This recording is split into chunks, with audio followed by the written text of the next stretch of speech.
Hello everyone, Xeno What If here. Bring in part 13 of What If Sonic and his friends were in Remnant. Link in the description of the fanfiction of this What If. Listen here YouTube. I do not own anything and this is not a scam. You learned something new. It was very early in the morning in Ozpin's office. So much so, that the sun was just barely rising and the sky was still somewhat dark with a hint of blue. The headmaster of Beacon sat at his desk once more, with Glinda, Ironwood, and Qrow all gathered around him. While the professor and general both looked wide awake, the veteran huntsman had to rub his tired eyes.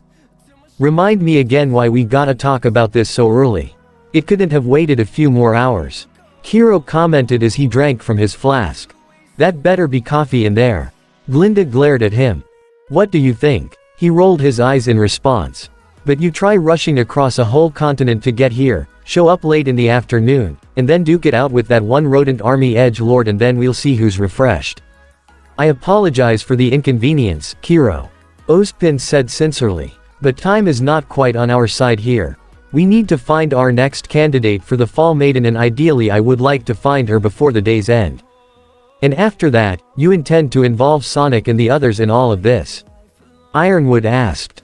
That is correct. But securing the remaining Fall Maiden power must take priority.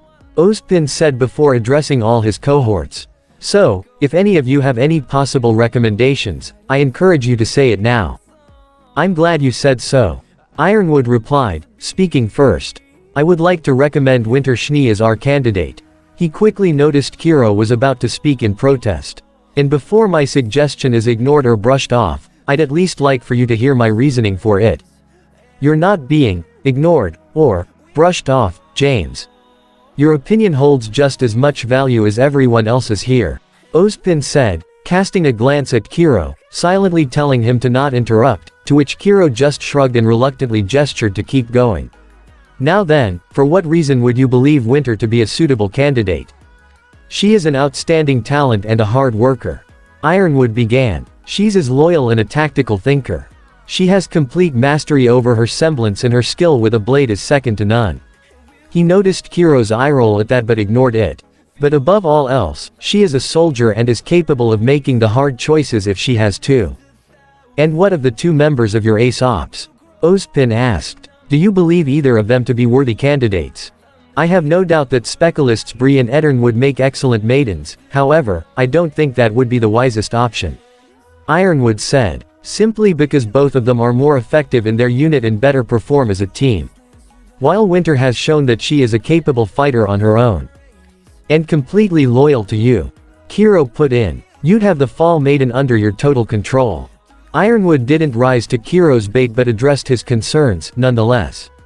We felt it would be the best for the other maidens to live isolated lives for the sake of secrecy and everyone else around them. But circumstances say that may no longer be an option. And if Winter does indeed become a maiden, that power combined with her skills and mastery over her semblance may very well make her the greatest warrior in all of Remnant. But, there is one other reason I would recommend her. And what might that be? Ozpin encouraged. She has a close relationship with her sister, whom we all know is close to Sonic. Ironwood revealed. We've already accepted the possibility of bringing him in, but as you said Ozpin, the students he's befriended may very well discover our secret. And if that is the case, Winter can at least smooth things over with Weiss, and by extension, the other students and understand why our work is necessary. Assuming she decides to accept the burden of becoming the next Fall Maiden. Glinda said. And even so, there is still the matter of her losing her own identity in the process. Given how you expressed how close Weiss is with her sister, she may not be too happy with Winter's decision. Fair point, but still, I stand by my recommendation. Ironwood replied. I see your point as well, James. Ozpin appeared to be considering the option. I don't. Qrow spoke up. Those kids do not need to get involved. We'll just tell Blue Boy and his buddies they gotta stay away from them. Do you honestly think they'll just leave it at that? Glinda questioned. It will make our students even more suspicious and less willing to trust us. I'm honestly surprised you're not suggesting Ruby as a possible candidate. Ironwood said. Of course, that only seemed to make the uncle angry. I already told you. I trained her so she could defend herself.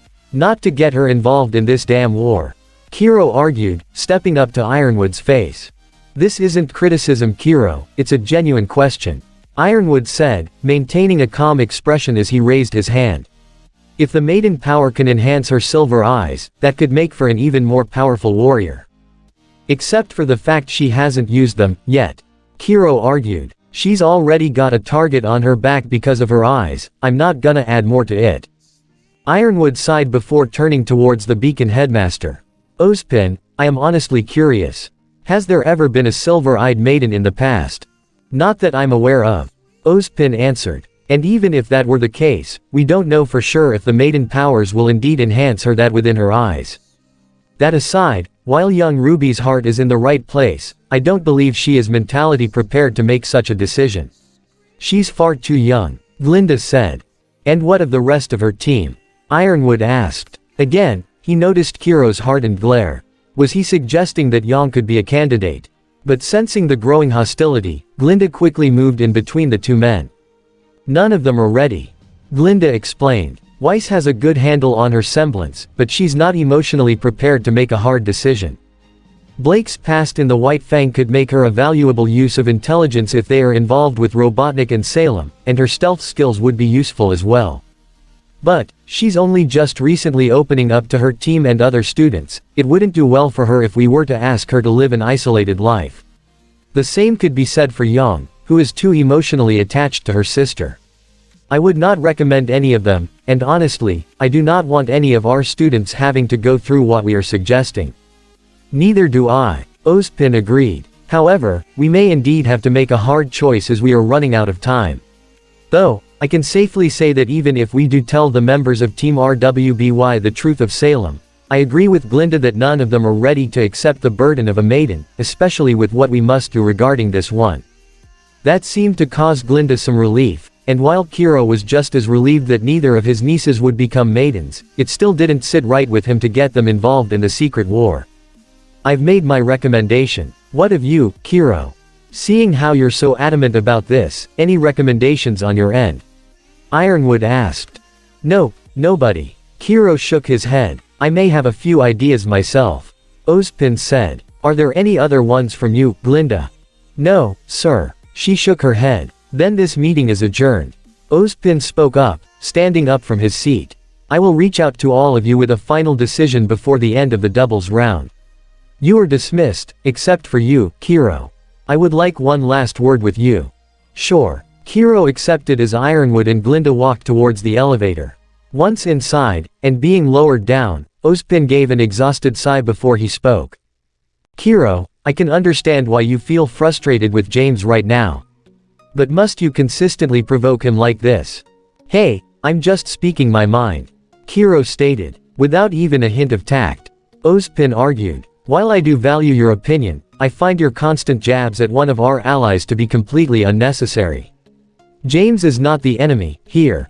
Okay, I'm sorry. The veteran huntsman almost shouted before sighing. It just feels like he's trying to take control from you. He already ratted you out to the council. He didn't rat me out, he did what he felt was best. I don't agree, but I understand why he had to do it. Ozpin said. Qrow, please try to understand where James is coming from. He is the leader of this world's only military, that alone is already a great burden. And he's not wrong to underestimate the threat of Eggman. And yes, I know more than anyone that we shouldn't lose focus on Salem either, but we can't ignore the threat that is in front of us either. It's the reason why we may need to involve Sonic, so we stand a better chance at facing them both as a united front. Would you prefer that they find out the truth on their own and believe us to be a potential threat, instead? Because we cannot afford to fight 3 opponents at once.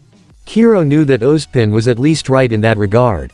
Shadow defeated him and Winter in a 3-way battle, so there was no denying he was strong. Not to mention Sonic and his friends defeated Ironwood's top attack dogs too.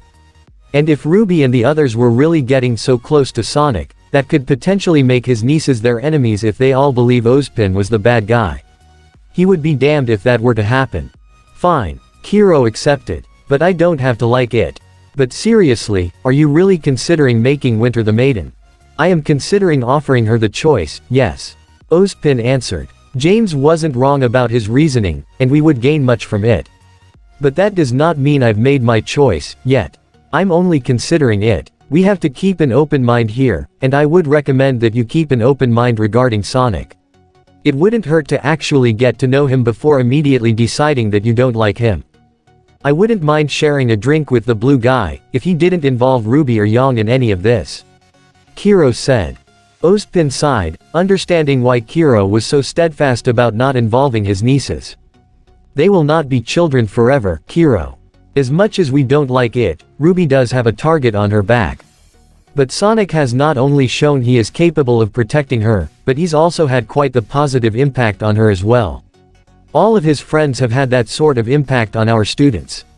We may be embarking on a treacherous path right now with the choices we have to make soon. It wouldn't hurt to keep an open mind, if only to make it slightly less treacherous. Okay, I'll think about. Qrow knew he could never win an argument with his old mentor, but unlike his sister, he was the one who argued the least with Ozpin and knew better than to question him. See ya later, Oz. He went towards the elevator door and left the office, leaving Ozpin alone to think and silently hope that, like always, he was making the best choice. Pietro's lab. So this is plasma dust? Clover asked as he looked at a cartridge that contained the orange crystal-like powder. The leader of the Ace Ops was currently standing alongside his team, all of whom were somewhat scattered in the laboratory that was being operated by Pietro Polendina and his daughter, Penny. Atlesian scientists have tried for years to artificially replicate dust, but nobody has ever pulled it off, much less invent something new. We can thank this little genius for it. Pietro gestured to Tails, who sat at his own chair with a monitor right behind him. In addition to Tails, Sonic, Amy, and Rouge were also present in the lab. While Sonic and Amy were standing, Rouge sat on top of a station above everyone else. Well, it wasn't all me. Tails said. This kind of thing wouldn't have been possible without Shadow and his chaos control. Not to mention we've only been able to make a few cartridges. Not exactly enough to wipe out all Grimm on Remnant or anything. But it's still really amazing. Marrow stated. You invented a new form of dust. And the way you did it is just as unbelievable. Elm commented. Warping space and time. This coming from the lady who can literally stand on the wall and ceiling. Sonic cracked. Elm laughed in response. Point taken. So, there aren't any semblances like that around? Amy asked. No teleporting or anything. Not as far as we know. Vine answered. But the nature of a semblance is all based on the individual person and the life they led. Because of that, even after one unlocks their semblance, it can change and evolve just like the person in question. Well, Weiss said that her family's semblance runs in the family. Sonic put in. No pun intended. True. Clover granted. Winter possesses the ability of glyphs like their grandfather, Nicholas Schnee. His family has had that ability for generations. Why is that the Ice Queen and her family have a hereditary semblance, while everyone else's is different? Rouge asked. We know a certain pair of sisters that have completely different powers. Or half-sisters, technically. We're not sure exactly. Pietro said. In nearly every other scenario, even family members can have completely different semblances developing. Likewise, we've seen situations where people who are unrelated gain similar abilities to each other. It's not an exact science. Kinda like with Nora and Yang. Amy thought. But anyone who does have aura can get a semblance. Tails pointed out. It is possible, right? He happened to glance towards Penny, silently wondering if she could develop a semblance of her own. She may be an android, but she does have an aura, so it shouldn't be impossible. Yes. Anyone who has unlocked their aura can develop a semblance. Penny herself confirmed, oblivious to what Tails might be thinking. However, just because they can doesn't mean they necessarily will. My father, for instance, doesn't possess a semblance. Except for you guys. Harriet said, leaning against the back of the wall in a rather spiteful tone. You don't have aura, which is kinda like saying you don't have a soul. Harriet. Clover scolded. Nah, it's cool. Sonic brushed off. You guys never met anyone who didn't have aura before, so of course it feels weird to meet someone who doesn't got one. Why not have someone try and unlock it for you? Marrow asked. Oz tried when we first met. Sonic revealed. You could still sense my soul but, PTFF, nothing. He shrugged. It's not like you guys really need it, to be honest. I mean, with what you can do, Elm pointed out rather excitably. You're already rather amazing. Thank you very much. Sonic put on the Elvis impression, and while everyone else either smiled or smirked at that, Harriet just rolled her eyes. Speaking of, if you don't mind me asking, what is your semblance, Clover? Tails asked. During our spar, I didn't really see anything particularly flashy, at least compared to the rest of your team. Unless you didn't use it. Oh, it was in use back then. But my semblance isn't quite like those for my team. Clover answered. It's good fortune. So you're lucky you got your semblance? Amy questioned in confusion. No, my semblance is good fortune. Clover clarified. As in, everywhere I go, good luck follows. Luck, Sonic said bluntly. Your superpower is luck. Yep, Clover confirmed proudly. Nah, I don't buy it. Sonic shook his head. It's true. Clover told him with a nod. No, luck is not a superpower. Sonic said. Speed, strength, flying, shooting lightning bolts, teleporting, those are all superpowers. Luck, that's not a power. No, that is Clover's semblance. Vine affirmed. Well, if you want a more scientific explanation, Pietro began. Clover's ability allows him to manipulate probability positively. And it's constantly active, affecting the environment around him. Such as, a rockslide killing a bunch of Grimm but none of it touches him. Elm added. So, it has a specific range. Tails asked, sounding intrigued. Can it affect other people too?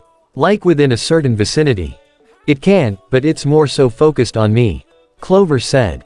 He can't lose even if he tried. Marrow pointed out. Not even at card games. Take it you were on the losing end of a lot of those, kid. Rouge teased, causing Marrow to look away with a pout, crossed arms, and a wagging tail. Wait, we've seen that overusing semblances can hurt people, draining their aura. Amy said. If yours is constantly on, doesn't it hurt? Not really. Clover said. Guess I'm lucky there too. But, if my aura happens to break, my good fortune stops working. And I've recently learned that it doesn't always work. In fact, the very first time a person escaped it was when we were chasing you. He looked towards Sonic. Nobody we were actively pursuing has ever escaped my good fortune, so it's an honest surprise. Well, I got something of a lucky streak too. Sonic smirked. Better be careful unless you want that so-called luck of yours to run out. Harriet warned. Oh, don't be such a spoil sport, thighs. Rouge said, still relaxing from her spot. Maybe you could take your mind off Blue Boy and tell me what this thing is. She pulled out a spherical device, much to Harriet's surprise as she felt her belt and found that it was her own device that was stolen. Wah, how did? She didn't even see her do it. Rouge pressed a button, causing the device to open and extend a cord-like extension. Huh, so you're into S&M. Harriet's face turned red as she tried to speed toward Rouge, who flew out of the way and dropped the device so Harriet could retrieve it as the smirking bat landed on the ground. That is actually a capture device. Clover explained, stepping in between Harriet and Rouge to prevent anything from breaking out. We use it to detain criminals. What is S&M? Penny asked, much to Pietro's concern. We'll talk about it when you're older, Penny. Sonic told her, causing Pietro to nod to the blue hedgehog in relief. Think you're so smug, don't you? Harriet scowled at Rouge. Geez, take it easy. I was only teasing, she commented, but still kept up her smirk. How about I tease my fist to your face? Harriet looked ready to throw down, but Clover grabbed her firmly by the arm. Harriet, go take a walk, cool off, he ordered her and gave her a stern look that left no room for arguments. Wrenching her arm free, she relented. Fine, she left, leaving everyone else with concern. What's her problem? Amy asked. Harriet is, rather prideful. Vine explained. She did not take her first loss against Sonic very well, and I'd wager she was planning on settling the score during our spar, but she wasn't prepared to lose again. Sorry, Sonic said. Don't apologize, it's not your fault. Clover said. And it's not just her pride. The Ace Ops have pride ourselves on being the best huntsman from Atlas, we've rarely dealt with defeat. Though, Harriet's first real defeat came at the loss of her friend. She lost a friend? Tails asked in surprise. Tortuga. Elm explained. She and Harriet were friends from the academy, they were close. They graduated together and even joined the Ace Ops together. They were practically inseparable. What happened, if you don't mind me asking? Amy asked. A couple years ago, while we were in the early development stages of the Atlesian Paladins, there was an incident. Clover began. One of the mechs malfunctioned. We had initially planned on the Paladins being automated like the Knight units, only more advanced. Pietro put in. I was head of the team that developed them. But, the one unit that malfunctioned, ended up going on a rampage. The testing site was reduced to a pile of rubble and the Ace Ops tried to stop it. And we did, but at the cost of Tortuga's life. Vine revealed, much to Sonic, Tails, and Amy's surprise and sympathy, even Rouge felt empathetic towards that. In addition to several dozen soldiers, it also cost a few members of my colleagues, friends of mine, including one of the best minds in Atlas, Arthur Watts.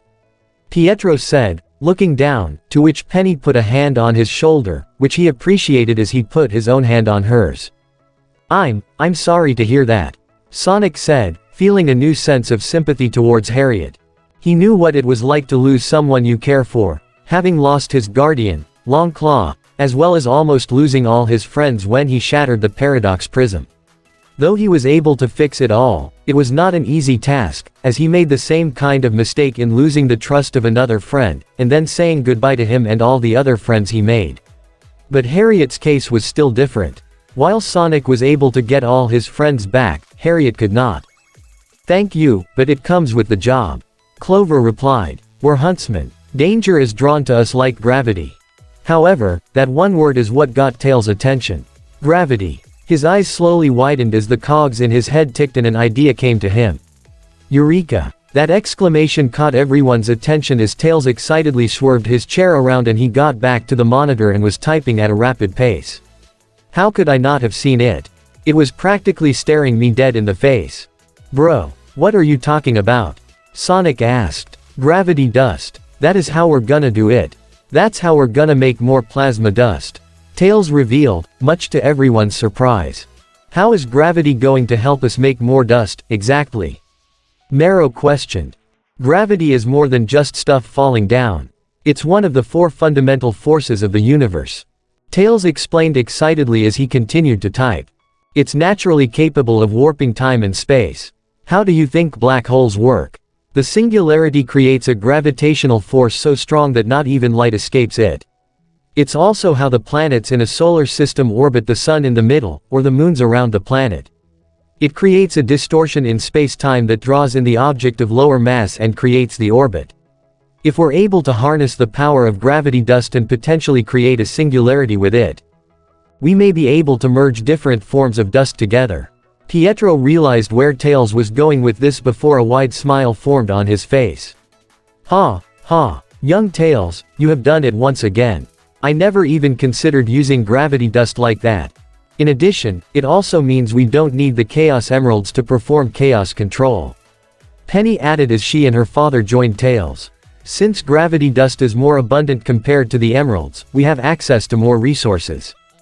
Exactly. Tails said as the 3 began to converse together. Meanwhile the Ace Ops could only blink in surprise, only catching bits of the conversation, barely following all the science behind it. But they still got the general idea as they looked towards Sonic, Amy, and Rouge, all of whom had knowing smiles on their faces. Your little friend is quite the genius. Clover said to Sonic. Oh, I know. The blue hedgehog said as he looked to his surrogate brother with a proud smile. Meanwhile, the sun was fully risen as Weiss and Winter both sat at a table underneath at a pavilion on the campus, the two having a private breakfast as they were catching up. So, you're staying in the kingdom? Weiss asked.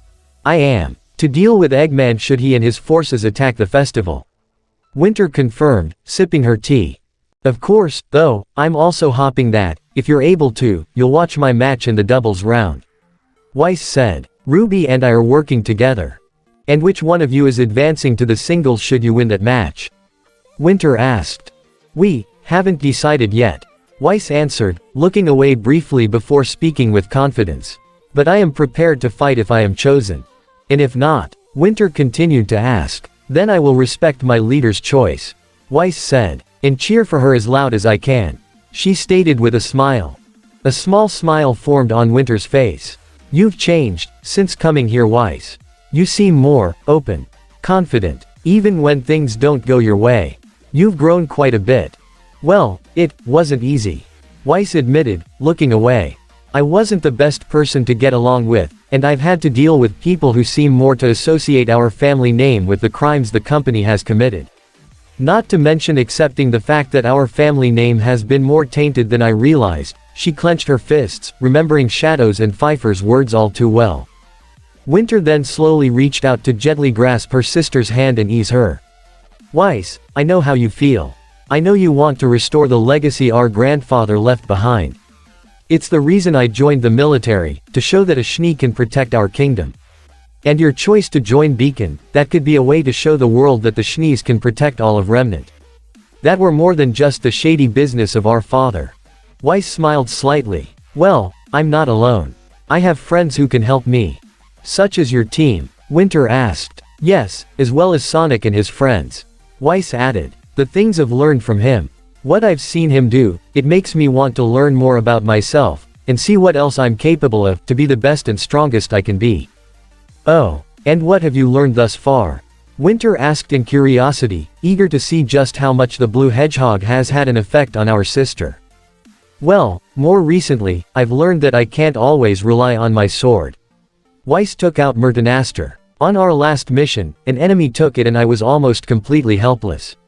I've used it as a means to control my glyphs, but without it. She shivered slightly, recalling the torture that Mimic put her through.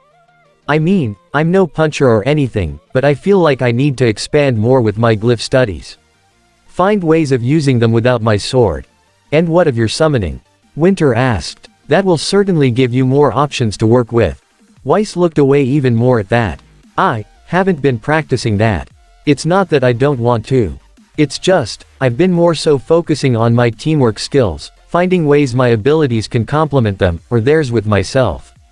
While it is important to find ways in working with your allies, you also have to be willing to stand on your own, if in the event you are separated from them. Winter told her. I can hold my own just fine, it's just, you know that summoning is the one thing I can't seem to master. Weiss stated in frustration. I've tried. Nothing ever comes easy, Weiss. Winter began, opening her hand as a glyph formed in her palm. Your semblance is like a muscle, the more you work with it, the more it'll grow. Even if you fail the first or second times, so long as you keep pushing yourself and testing your limits of what you think is possible. A flash of white light shined from the glyph in Winter's hands. Weiss covered her face briefly, but when she lowered her arms, she looked in complete surprise to see a white Beowulf summoned by her sister's side. You'll reach heights that you never even imagined. Winter finished as the white Beowulf lowered its head and Winter scratched it under the chin. Weiss couldn't help but smile in amazement. She always looked up to her older sister, but it wasn't just that. What she was saying, it sounded a lot like something Sonic would say too. Pushing herself and never giving up even after failures. It made her want to try and master this power so that she can continue helping her friends and everyone else. After all, Sonic wouldn't back down from a challenge, so why should she? We have some time before the doubles round begins. Think you can give me a lesson? Weiss requested, to which her older sister smiled. Meanwhile, Ruby sat on a nearby rock near the main courtyard at Beacon with Sway curled up beside said rock, the young girl watching her older sister practicing with Knuckles. Yang threw a punch, which Knuckles parried before he gave a punch of his own, which Yang crossed her arms to block before throwing then outward in an effort to get Knuckles off balance, but when she tried to punch again, he ducked under the strike and grabbed her by the arm to throw her over his head and onto the ground. Alright, not bad, Knuckles said as he offered Yang a hand to help her up, which she accepted as she got back on her feet. You're building up a solid defense. But you gotta think a little quicker and expand your attacks to more than just punching.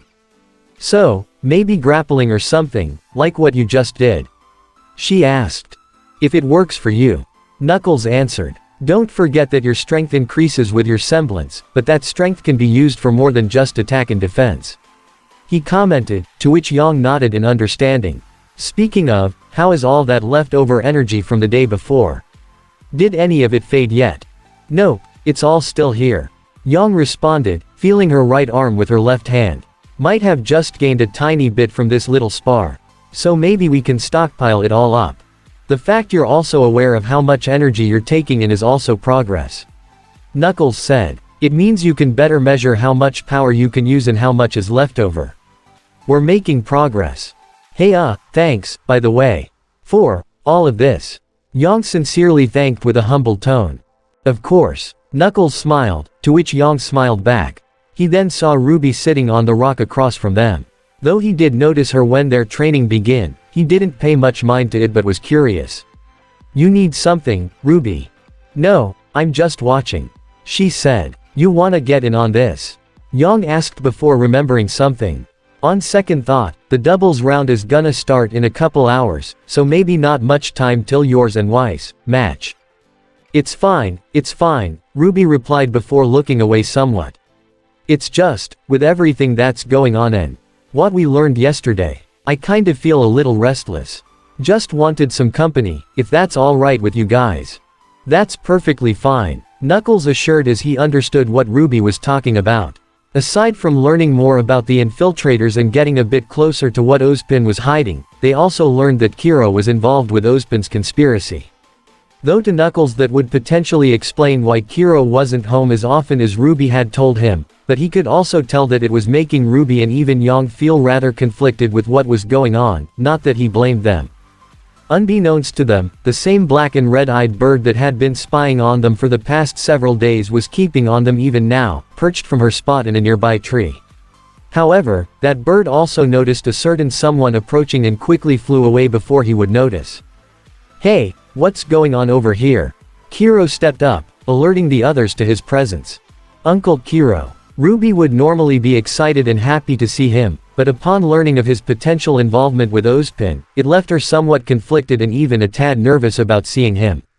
What are you two doing up so early? I know you probably gotta get to Amity for your match, but I would have expected you to sleep in a little bit since it's not a school day. Qrow said in a friendly fashion. Well, I wanted to wake up a little early to get some training in. Yang answered. Oh, and I'm not in the doubles round. Training. However, Qrow was surprised by what his eldest niece had just said after that. Wait, you're not moving up? No, it's me and Weiss. Ruby said. What? Ice Queen 2.0 decided you weren't good enough?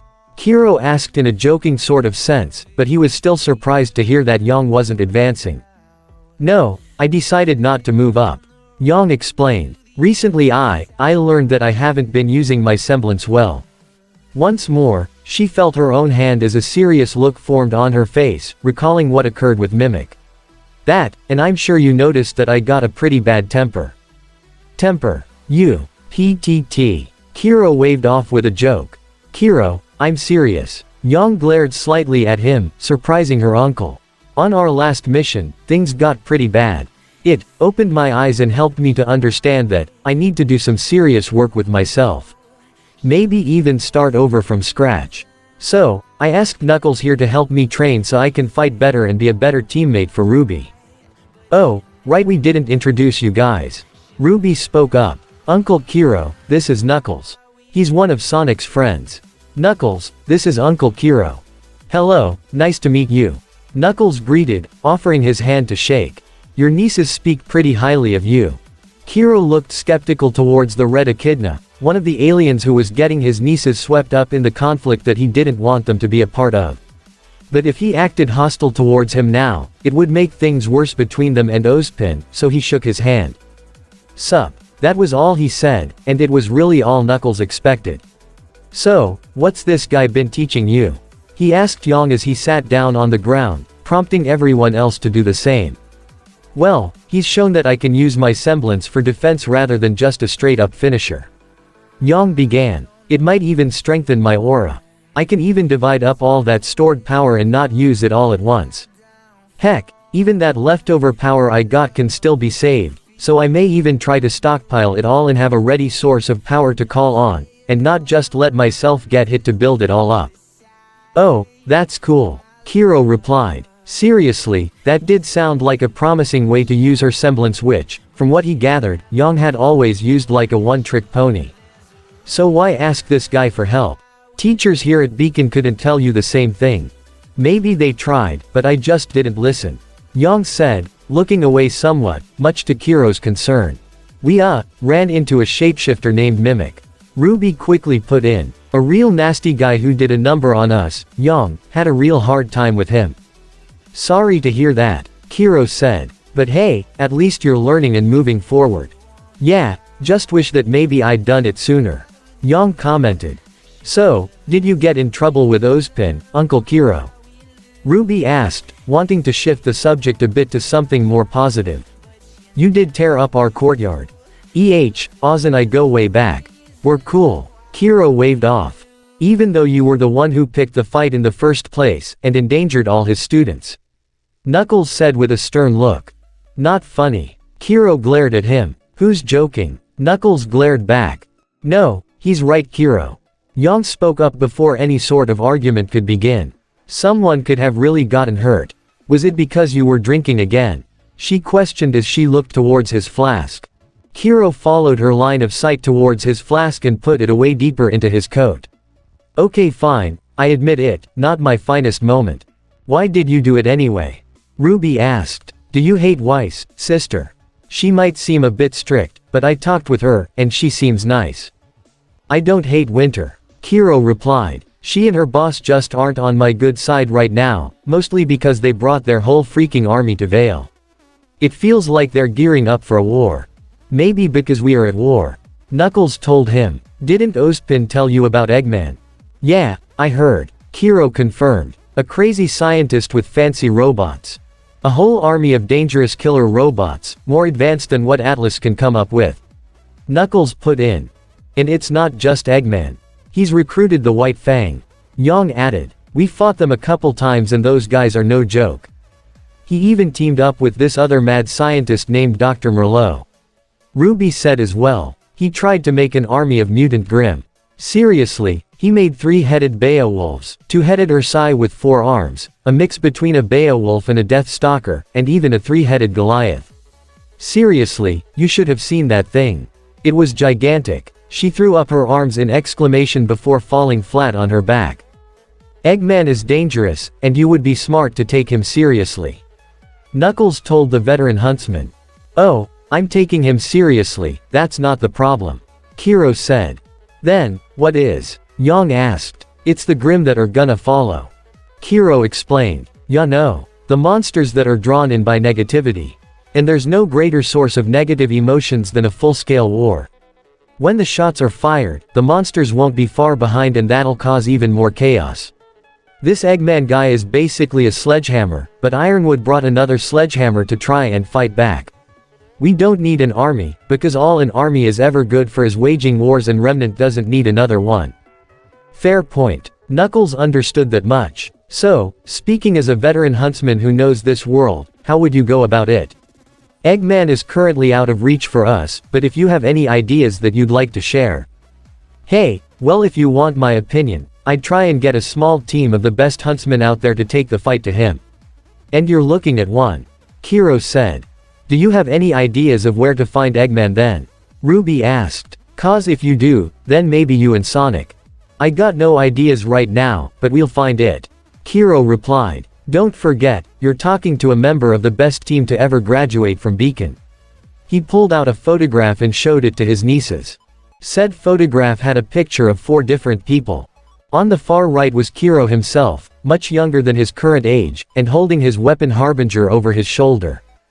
The one on the far left was a young woman in a white hooded robe with black and red tipped hair and silver eyes who had a smile on her face. The one in the inner left was a blonde-haired man with blue eyes, who crossed his arms and leaned against a tree with a smile. The last person in the middle was a woman with long black hair and red eyes, who carried a sheathed sword by her side. Knuckles happened to see who was on the picture too. He recognized Qrow obviously. The woman in the white hood bore a resemblance to Ruby and was clearly her mother, while the other man had a stronger resemblance to Yang, obviously their father. But it was the black-haired woman that drew his attention. Aside from her obvious resemblance towards the blonde girl he had taken under his wing, that weapon she was wielding, it was the same weapon he saw wielded by the masked woman who helped him and Rouge before against Merlot's mutant, meaning the woman in the picture. Qrow happened to position his thumb to cover the black-haired woman's face, something Knuckles also noticed before he continued speaking. Team STRQ. That's when I met your parents. We were pretty well known back in the day. Well known for crummy fashion sense. Ruby commented with a smirk. Hey, we looked good. Qrow smirked back. And I have a number of inappropriate stories that'll back that up. He said by raising his eyebrows rapidly before noticing the look on Yang's face as she continued to stare at the photo, almost like she was hypnotized. Knuckles happened to see that too, the look on Yang's face, as well as the alarmed look when Qrow put the photo away. But, I'll save those for when you're older. Ew. Gross. Ruby cringed. Anyway, you should probably get to Amity. Qrow said as he stood up. If Weiss is anything like her sister, she's the type to be punctual. Come on, I'll walk ya to the shuttle. Ruby stood up as well, waking up Sway from his slumber. Yang was about to stand up too, but Knuckles happened to grab her arm. You go on ahead. Yang and I aren't finished with this lesson. We'll catch up, the red echidna said. Qrow seemed a little hesitant to leave his older niece alone with him, but Ruby seemed okay with it. Sure, we'll meet you there. Ruby then looked to her uncle. Since Yang isn't moving up, she doesn't have to be on time. Plus, I do wanna talk to you about something important. The look on Ruby's face told Qrow that she was serious about wanting to talk with him, so he probably could afford to leave Yang alone with Knuckles for a brief moment to hear her out. Sure, let's get going. He led his younger niece away, leaving Yang with Knuckles. So, what is it? Yang asked. Did I miss something? Knuckles waited a brief moment to make sure Qrow is out of earshot before speaking. You remember that masked woman that helped me and Rouge back at Merlot's lab? Yeah, a lady with a grim mask and dust swords. What about her? Yang asked. I think that might have been your mother, Yang. Knuckles revealed. That caused the blonde's eyes to widen like circles. Just that one sentence and she was left completely speechless. It almost felt like her heart stopped a brief moment. Her mother was there. How? Why? I didn't have seen her face back then, so I wasn't sure at the time. Knuckles explained. But when your uncle showed that picture, that one woman with black hair and red eyes, she was wielding the same weapon I saw that woman use. And while her mask covered most of her face, it was hard to ignore all that long black hair that was sticking out, which looked just like yours. But more than anything, something I didn't realize until I started training with you, the way that woman acted, how she fought, with how stubborn she was, pretty much everything about her reminded me of you. If you were using a sword instead of your fists. Yang felt the need to sit down, which she did on the ground as Sway made his way over to her and curled up by her side. My mother, she was there. So, she was helping us, right? I mean, if she worked with you against Merlot, then. Maybe. But that's not all. Knuckles said. Yang, I know this is a lot, but I need to listen to me. He put a firm hand on her shoulder to make sure she had her undivided attention. We both know that Qrow is involved with Ozpin, he even said they have a history together. He also said that he and his team, whom your parents and Ruby's mother were all part of, graduated from Beacon together.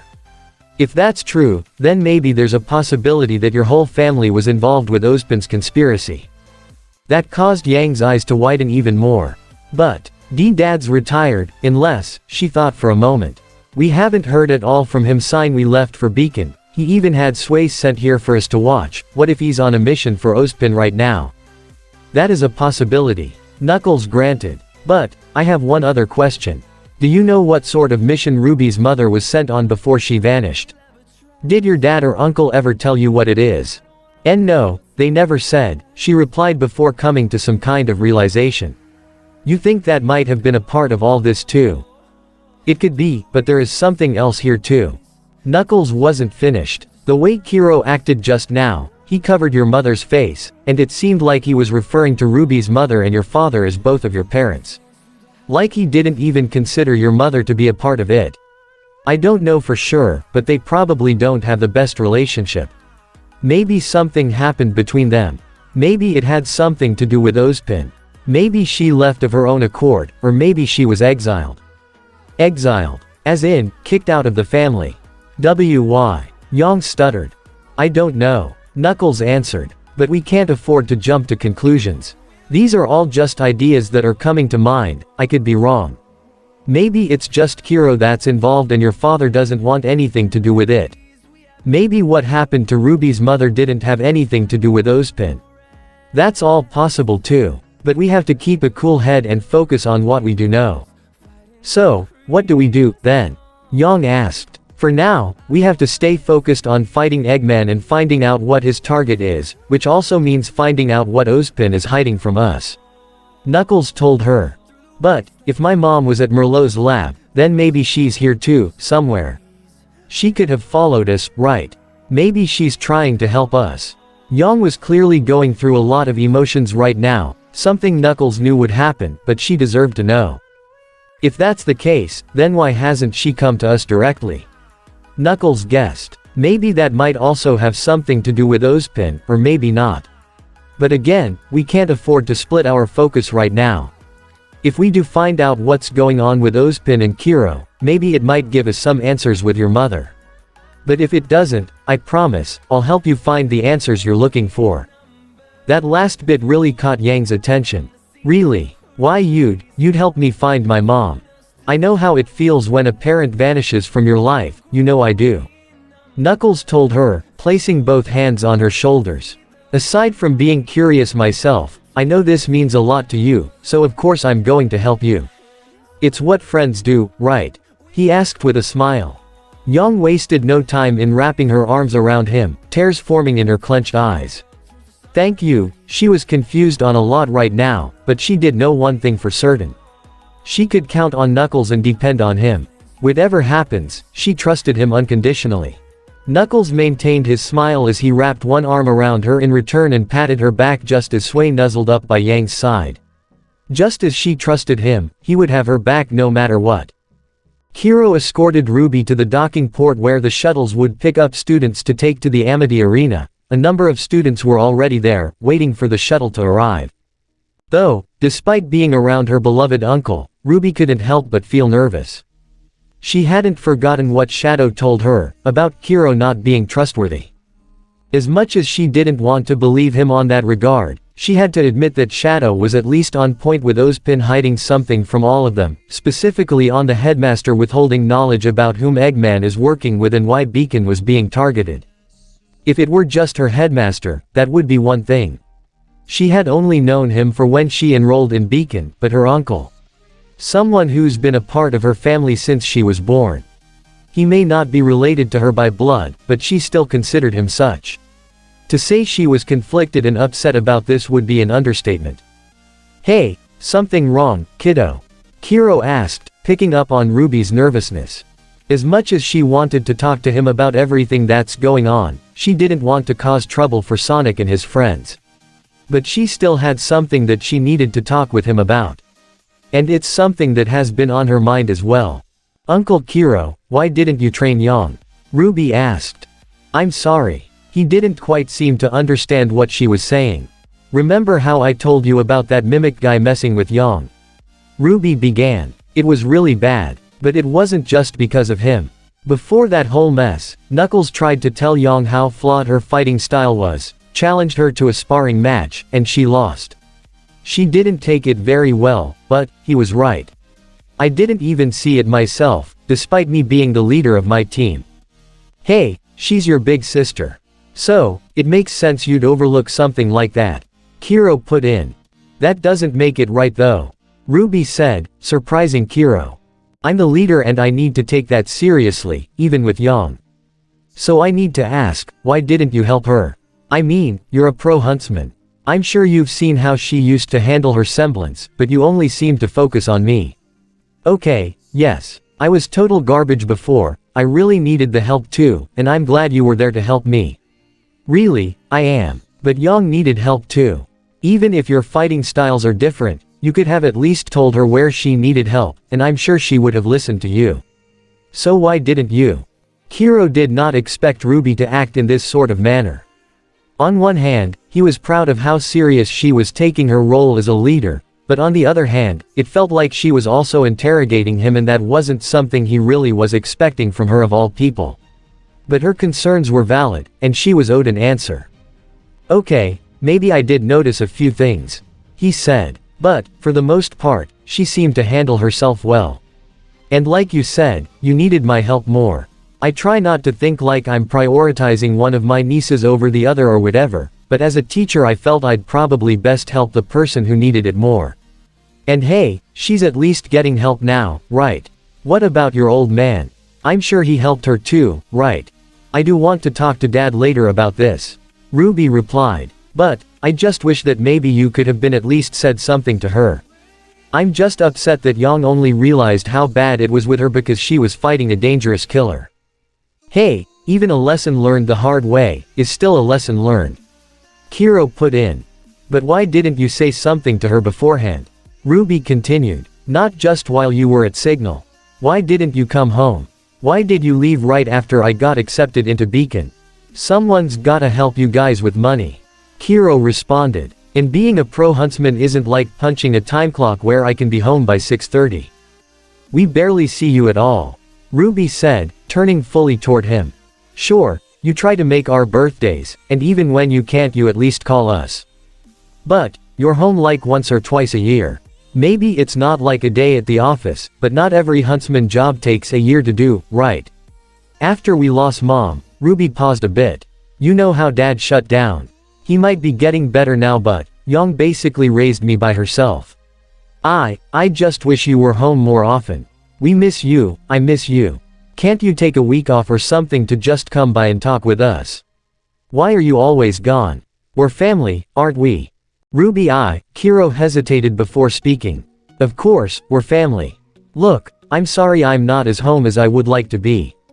And I'm sorry that you and Yang had a hard time growing up. I wanted to be there for you. Then why aren't you? Ruby asked with a sincere expression, hoping for a good answer. An answer that would mean she could trust him. There was hesitation once more right before Qrow gave his answer. Because a huntsman is responsible for protecting the whole world. Creatures of Grimm, terrorists and criminals, those guys don't punch time clocks either. You'd be surprised at the kind of stuff that goes on outside the kingdom's borders. It's a lot to tackle, and somebody has to be there. But aren't there a lot of professional huntsmen out there though? Ruby asked. Not nearly as many as there should be. Qrow said with reluctance. That wasn't the kind of answer Ruby was looking for. She was hoping that he was saying he was doing some kind of special assignment. Like maybe fighting a specific bad guy, or a specific job that requires a long time commitment. But this was all very broad and vague, noting solid or concrete. It seemed like Qrow was purposely trying to hide something from her. Just as Shadow had warned her about. Hey, shuttle's here. Qrow pointed to the incoming ship. As soon as it docked, the students immediately began to file in. You should get going. What about you? Aren't you coming? Ruby asked. I'll catch the next one. He waved off. I'm too old to be hanging around a bunch of kids. You'd cramp my style. Though he smirked, hoping he would get a laugh of a grin from his niece, he noticed a look of disappointment in her eyes, which caused him to sigh before he put his hand on her head to draw her attention. Look kiddo, the world is a pretty crazy place. Not everything is gonna go the way you want it to. You still got a lot to learn. Don't think for a second that graduating means you're done. Every day out there is worth a week in this place. But you and your sister, you two are gonna go far, but only if you keep learning. If you never stop moving forward. Now get going. Ruby gave a single nod, taking in everything he said and entering the shuttle. Once she was inside, the doors closed and the ship took off, flying straight for the floating coliseum. Qrow had a feeling that Ruby was probing for some answers regarding Ozpin and the war that was going on behind the scenes. And given she has her mother's eyes, it was highly likely that she would learn about Salem eventually. But she wasn't ready to know that yet, neither was Yang. But if anyone threatened her, be it one of Salem's henchmen, or even Sonic and his friends, he would fight them with everything he had. He may not have been there to Summer, but he won't make the same mistake with her daughter. Back at the pavilion, Weiss had stood straight, her sword pointing down towards a large glyph on the floor as her elder sister stood behind her.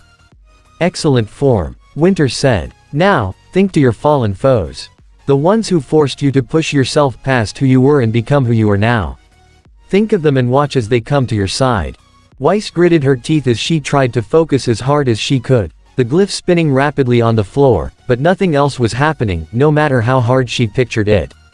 The picture in her mind was like a solid ice statue, but yet she couldn't grasp it at all. I can't. She gave up, her glyph vanishing, right as Winter smacked her in the back of the head. Stop doubting yourself. I'm trying, Weiss exclaimed, turning to her older sister. If this is what you call trying, then you have no hope in winning the tournament, let alone succeeding as a huntress. Winter stated. Why don't you just move back home? I'm sure father will give you a nice job as a receptionist. The thought of her going back to her father again made Weiss' face go pale. She didn't know why, but her mind immediately thought back to when Mimic took her father's form and essentially tortured her with her own weapon. What's wrong? Don't want any advice from dear old daddy. You're really not living up to the family name, little princess. This must bring back memories for you. Domestic abuse can leave quite the mark. Come on little princess, why not scream for daddy? Weiss. Winter shook her by the shoulders to shake her out of her trance. Wah, what happened? Weiss blinked a few times to try and regain her senses. You looked like you had seen a ghost. What happened? Winter questioned with concern. She wanted to say what happened with Mimic, but how could she say that? How could she confess how completely helpless she was to her older sister? She was inspiring to be a huntress. She didn't want to be a damsel in distress. What would Sonic say to her about that? Wait, what would Sonic do in this situation? Weiss thought for a moment before an idea came to her. I want to try again. Please, let me start over. Weiss told her sister. Winter didn't respond right away, still concerned for her younger sibling, but gave a single nod to allow her to start over. Once more, Weiss turned around and aimed her sword, a glyph appeared on the floor and slowly begun to spin. But rather than focus hard on the ice sculptor image of her fallen foe, she took a deep breath and tried to relax herself. Sonic the Hedgehog, he's as free as the wind. He doesn't let anything hold him back. He goes wherever he wants, and does whatever he pleases. And, that's the kind of life I want for myself. I want to travel the world, I want to meet new people, experience new things, I want to be free. I want to be free as the wind. As she thought about Sonic, she thought about how her journey to Beacon started. Her match against the Arma-Gigas back at Atlas to prove to her father that she could handle herself as a huntress and leave her home, that's how it all started. And look how far she's come now. She's no longer that same girl. She was not only stronger physically, but emotionally as well. From the moment she met Ruby and Sonic, her life has been incredibly spontaneous. And she enjoyed every moment of it. You don't have to worry about him anymore. It's still your life. And your dad, no matter what he thinks, he's got absolutely no right to say what you can or can't do. You decide how you want to live your life, you are free to choose, and nobody can take that away from you. No one. Maybe not everything will work out the way you want, but you're still as free as the wind. That's right, Weiss thought to herself as her own glyph began to glow, much to Winter's surprise. I am free. I am free. Her glyph glowed a bright white light, which caused her to close and shield her eyes, halting the summoning process. But, once she opened her eyes, Weiss was completely shocked to see a large glowing white sword lying on the ground in front of her. The same kind the Arma-Gigas wielded when she fought it. Did I just, she stuttered right before the sword vanished like snowflakes. You did it, Winter told her as she put a hand on her shoulder and gave a proud smile. Your first summon. Albeit incomplete, but you actually summoned something. Your first step. And the first step is always the hardest. Weiss looked to her own hands as a large smile formed on her face. I did it. She resisted to the urge to cheer in the same manner her partner and leader wouldn't embarrass herself in front of her sister, but she was beyond happy for herself. But even though she wouldn't do that, she would still speak her mind. Winter, I don't want to go back to Atlas. Weiss began, surprising the eldest Schnee daughter. Don't take that the wrong way, I have every intention of redeeming my family name, but I think I can do that outside of Atlas. Ever since I left home, I've come to realize just how corrupt our family image truly is. Nearly everyone thinks of us as the scum of the Remnant, and if I go back to Atlas and simply take over the company, that image may still remain. But as a huntress, I can let my actions define not only the Schnee name, but myself as well. Once I graduate from here, I want to travel the world and help as many people as I can. I want to experience everything Remnant has to offer, the good and the bad. And I want to do that with my team. My friends. In that moment, Winter couldn't be prouder of her sister. She was openly speaking her mind about what she wanted, and she knew what she wanted too. Her leaving Atlas and coming to Beacon was clearly the best choice she ever made. If that's what you want, then do it. Winter grasped Weiss by her shoulders and looked her dead in the eye. It's your choice, your life. But no matter what, I'm here for you. I know. And you have no idea how much that means to me. Weiss said emotionally as she and Winter shared a hug with one another. Now, let's get you to your match. It'll start soon, Winter said as she led her younger sister away. Amity Arena was once again a buzz of anticipation and excitement as the doubles round was now underway, and the contestants were already on the arena with Emerald and Mercury facing off against Qrow and Yatsuhashi, the man sitting meditatively next to his partner. The hollow screens surrounding them were already in the process of randomly selecting the environments they would be fighting in. Emerald and Mercury of Haven vs Qrow and Yatsuhashi of Beacon. Port announced. Good luck, you two. Velvet cheered for her teammates as she and Fox sat next to Scarlet and Sage. Winter was standing at one area of the arena, near one of the pathways where the spectators would come in and out of. And on the opposite side of the arena, Qrow was leaning against the wall of the same spot, his arms crossed as he kept an eye on the match. Meanwhile, Ruby, Yang, and Weiss both sat near Sonic, Amy, Knuckles, and Tails. The seven of them were sitting close to their allies, but also at a relative distance from Cinder and Mary Poppins. Ruby and Weiss both looked somewhat nervous as two of their fellow students were now about to go up against two potential infiltrators.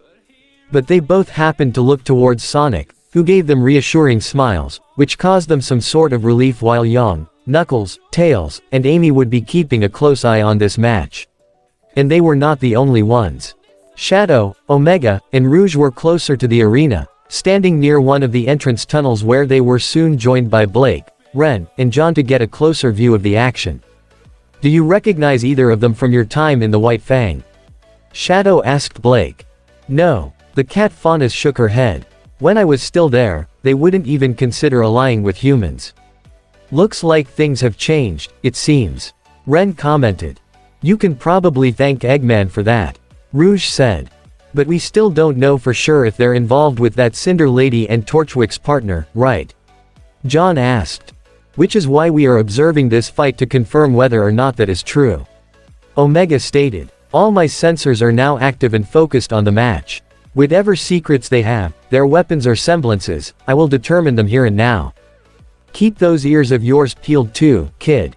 Rouge advised Blake as her own ears perked up. They may just come in handy. Blake nodded in response as they saw the environment in the arena changing. Aside from the center portion, the arena was divided into four.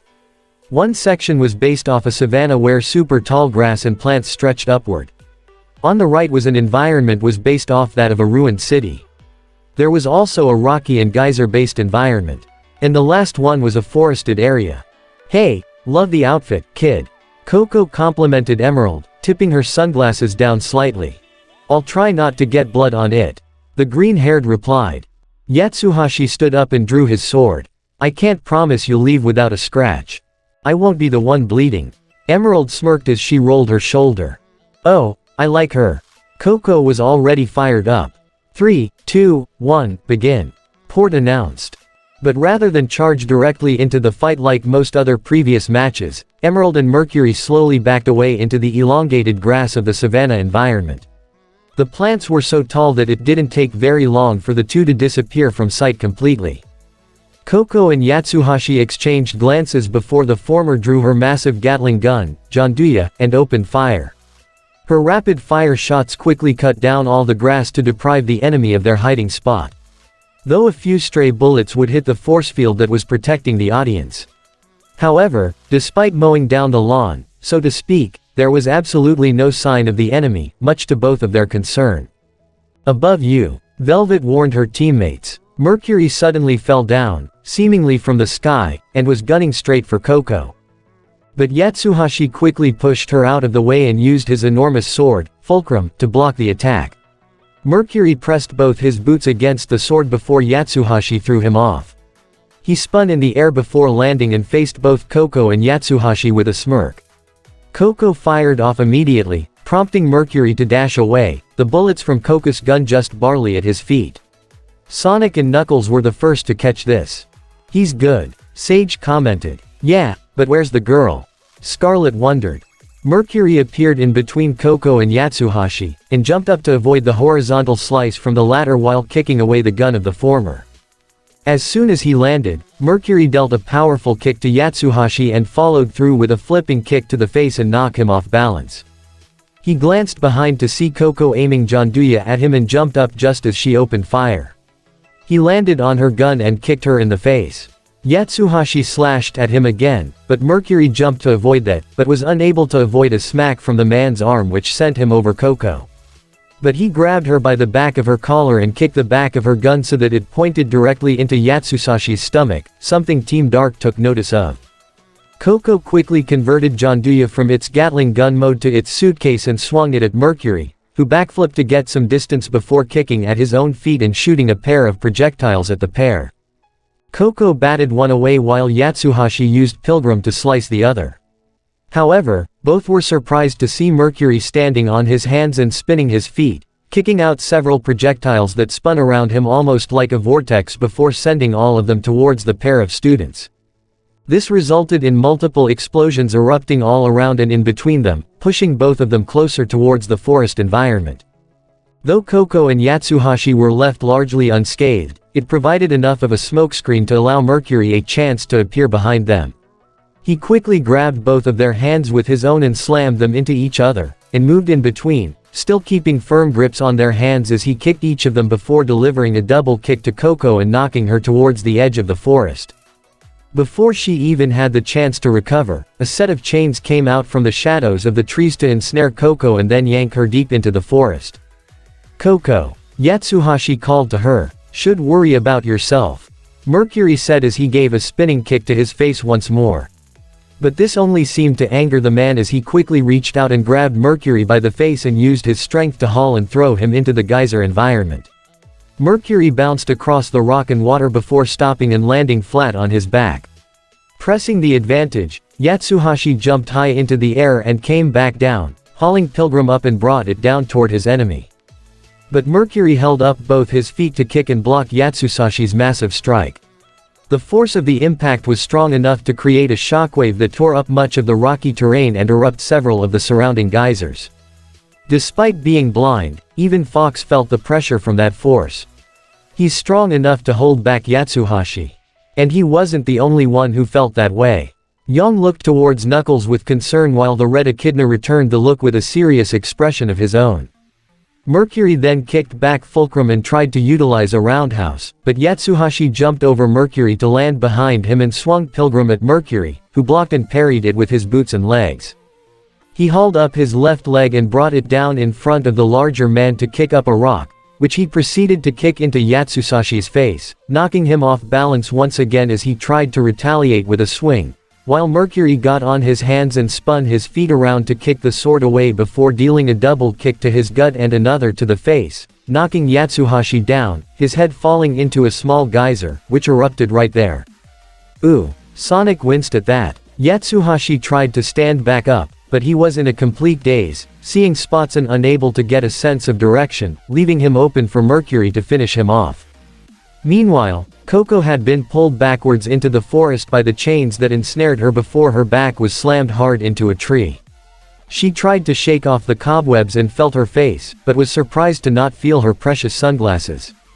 Only to see that they were on the ground, broken. "I take it back," she muttered, standing up. "I don't like her."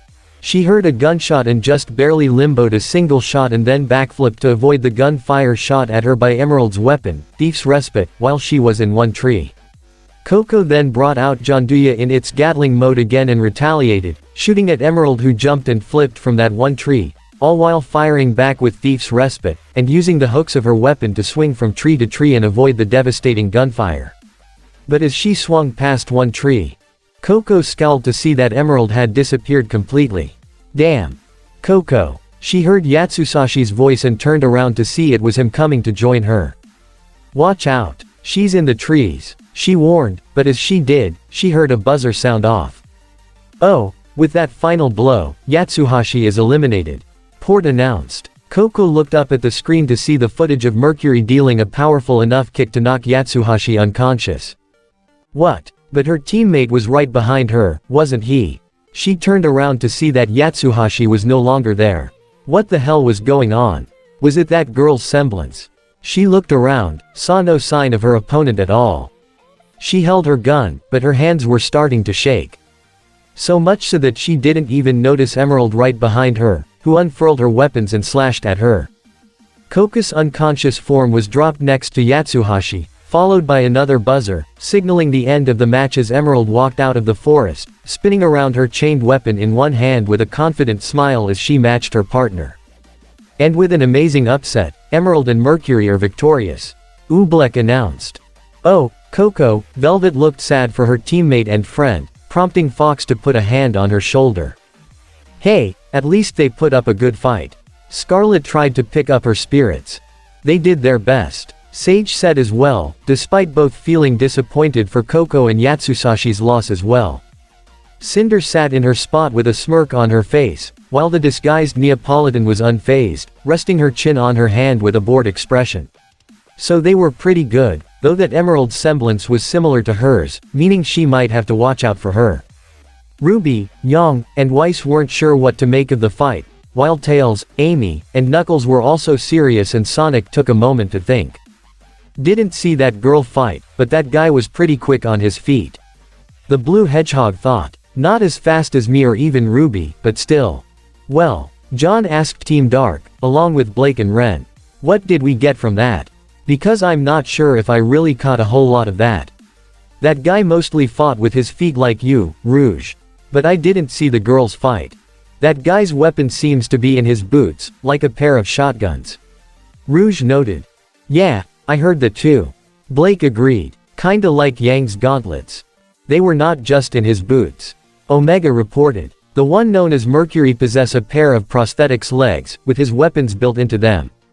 Prosthetics? John questioned with even Blake looking in surprise.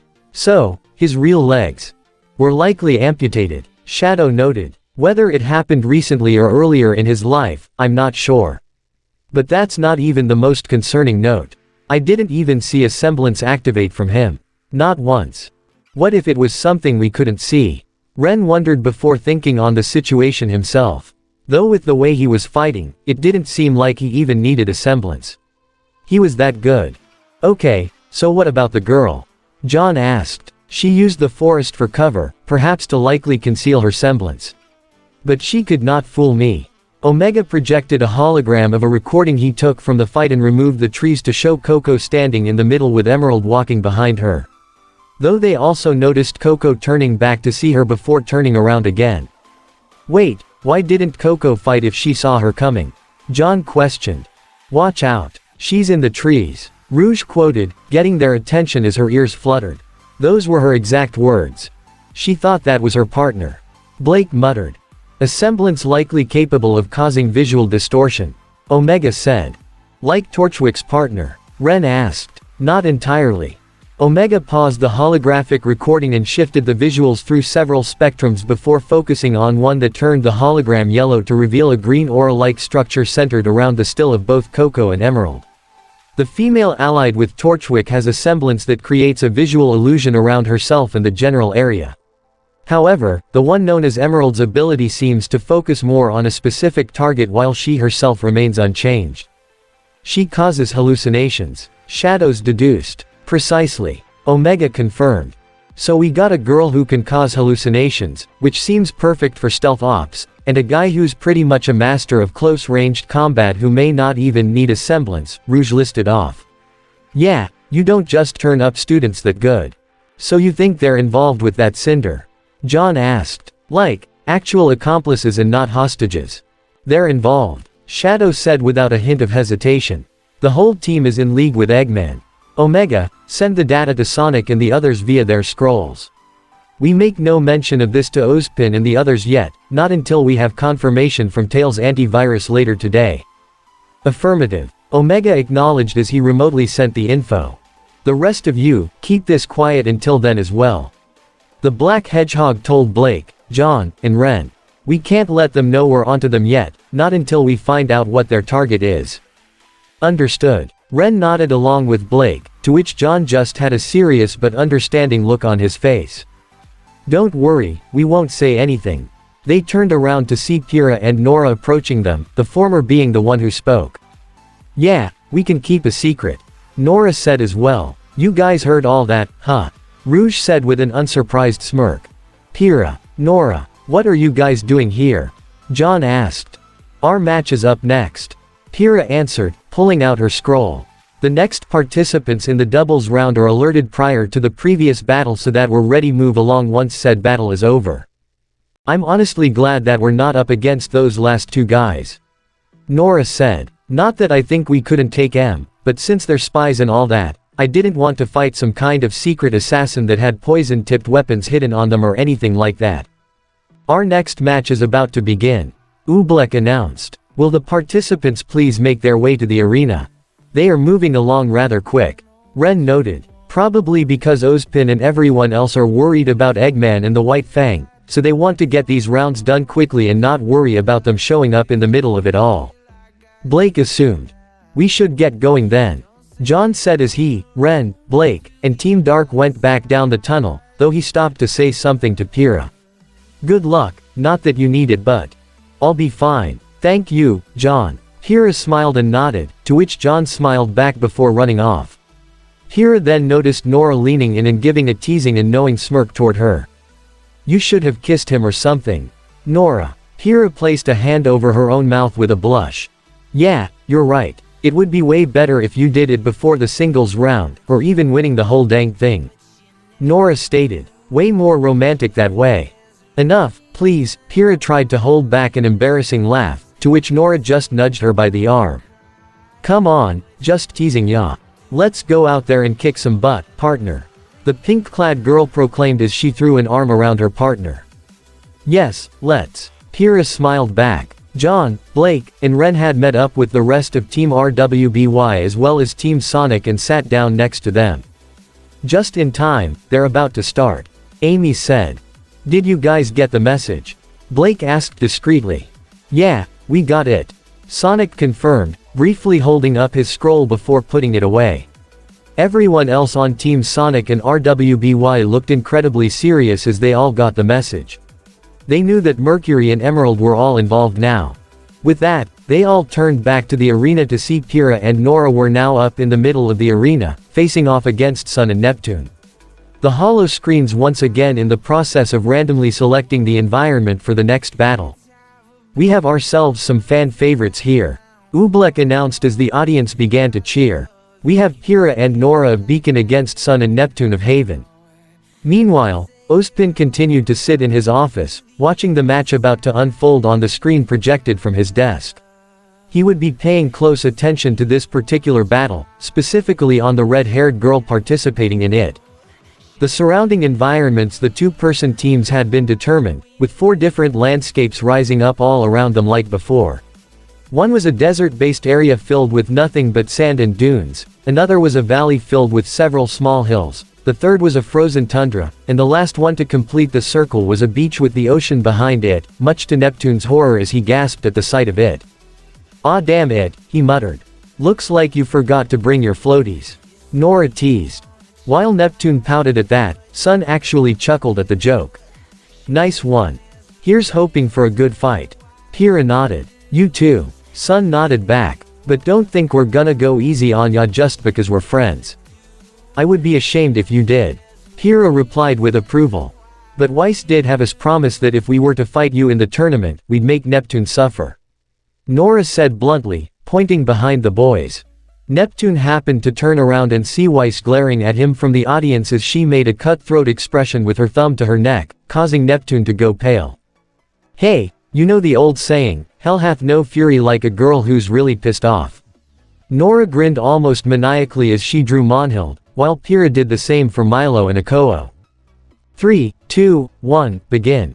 Port announced. Immediately, the two teams rushed and collided in the middle with Nora being on the attack first, swinging Monhild at Neptune and Sun, with the former ducking and the other pulling out his weapon in its staff form to block before converting it into its nunchuck mode to wrap it around the mallet of Nora's hammer, right as Neptune recovered and drew Try-Hard in its trident form to block the swing from Pyrrha's sword and shield.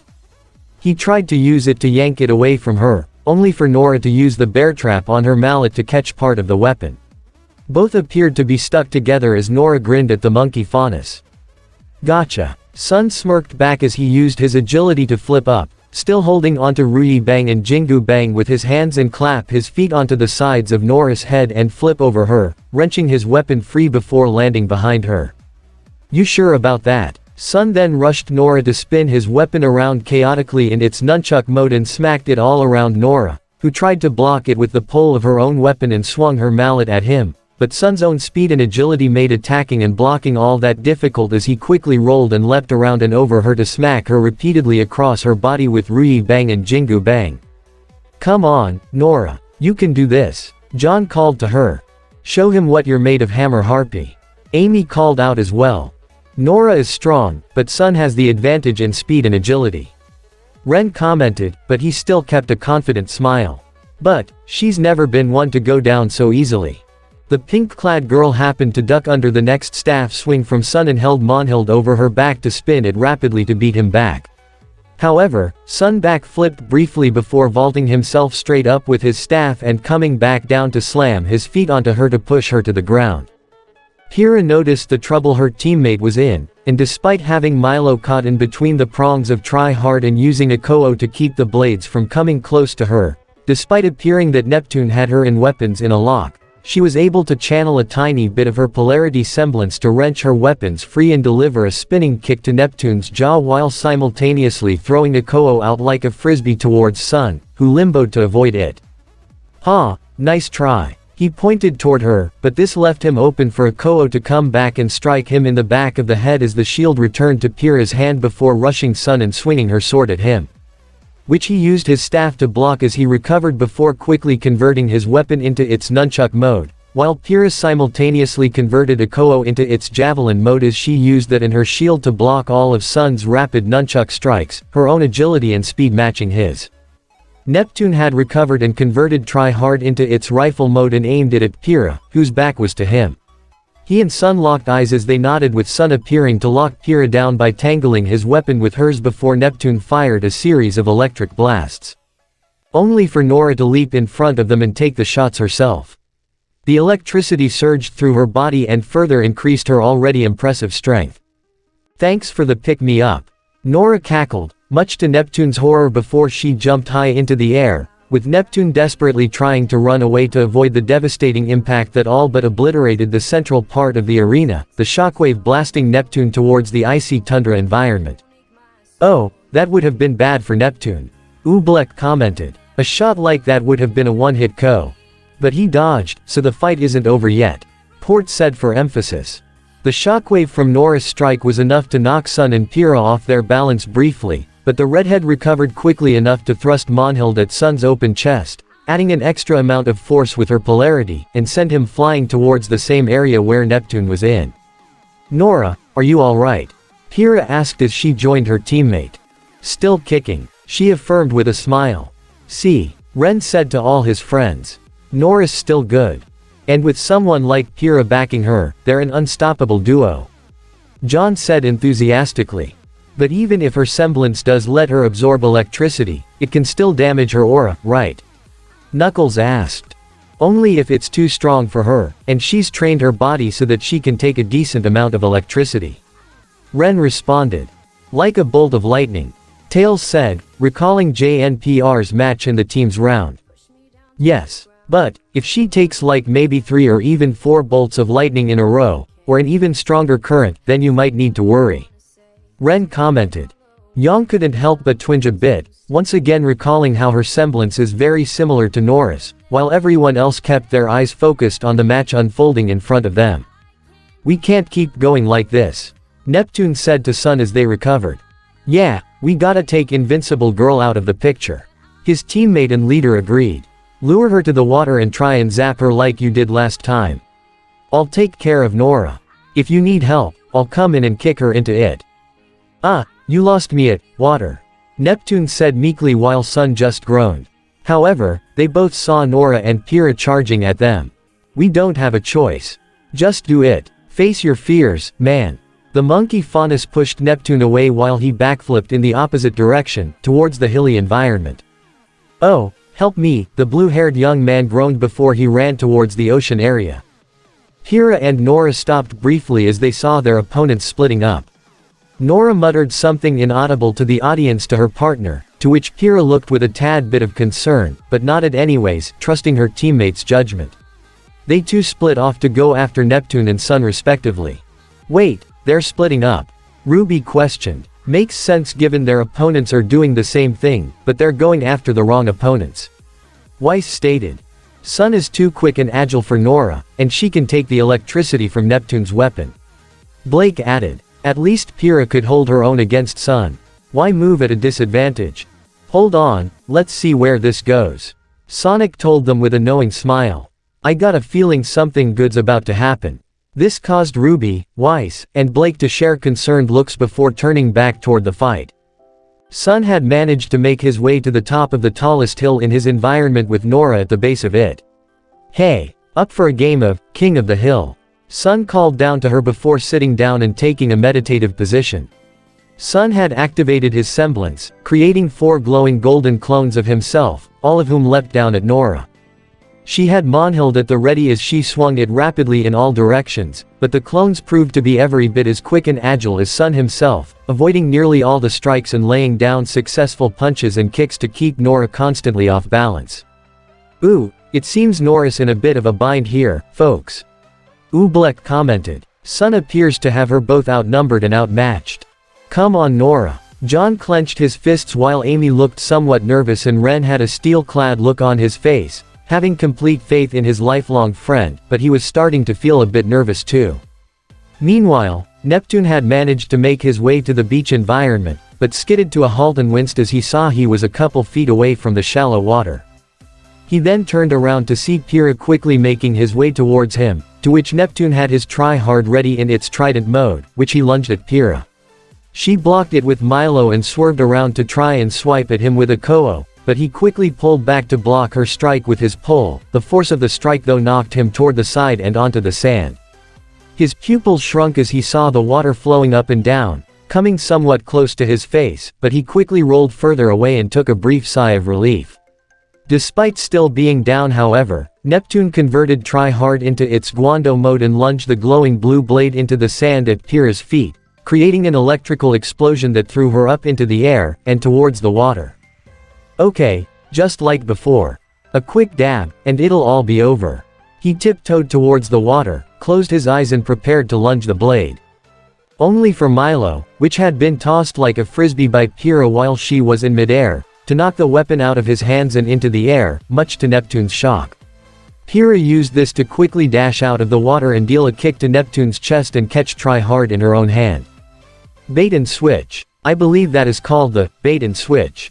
Oobleck commentated while Team RWBY looked in surprise, Team Sonic appearing to be impressed, and John sharing a smile with Ren. Pyrrha has claimed Neptune's weapon for her own. As if she wasn't a force to be reckoned with already. Port added. You intended to lure me into the water and neutralize me the same way you did with Team NDGO. Pyrrha deduced, much to Neptune's shock, but she still smiled. Not a bad strategy, but your approach was too obvious and easy to see through. You might want to work on that. Just like Nora said. Pyrrha thought to herself, mentally complimenting her friend on the idea. Now it's our turn.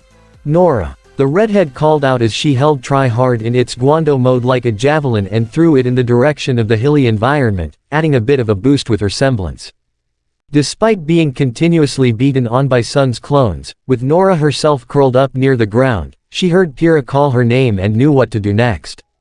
Quickly converting Monhild into its grenade launcher form, she fired a point-blank blast onto the ground, creating an explosion that not only blew Sun's clones away, awakening him from his trance and surprising him a great deal, but even sending her flying straight up into the air where the flying try-hard would be, and caught it with her free hand.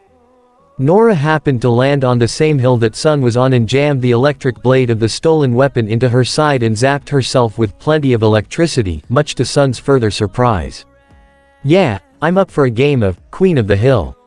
She kept her smirk up as the electricity surged through her once more, giving her the physical boost needed to grab Sun by his jacket and spin around rapidly almost like a tornado before letting go and tossing Sun out of the arena, where he impacted the force field protecting the audience and landed hard on the ground. And Sun is eliminated by ring out. Port announced. Scarlet put his hand to his face at that while Sage just shook his head in disappointment. Pyrrha smiled at the outcome and turned to the incredibly nervous Neptune right as Nora quickly joined up with them, with Monhild and Try Hard in both of her hands. What now? Neptune had no weapon. What about his semblance? No way. Maybe if this were a life and death situation where he had no choice, but this was only a tournament match. And even if he could, he wouldn't last 2 seconds against these two together. I surrender. He raised his hands in defeat. Ah, party pooper. Nora sulked. Very well. Pyrrha accepted. Neptune has forfeited the match. That means Pyrrha and Nora are victorious.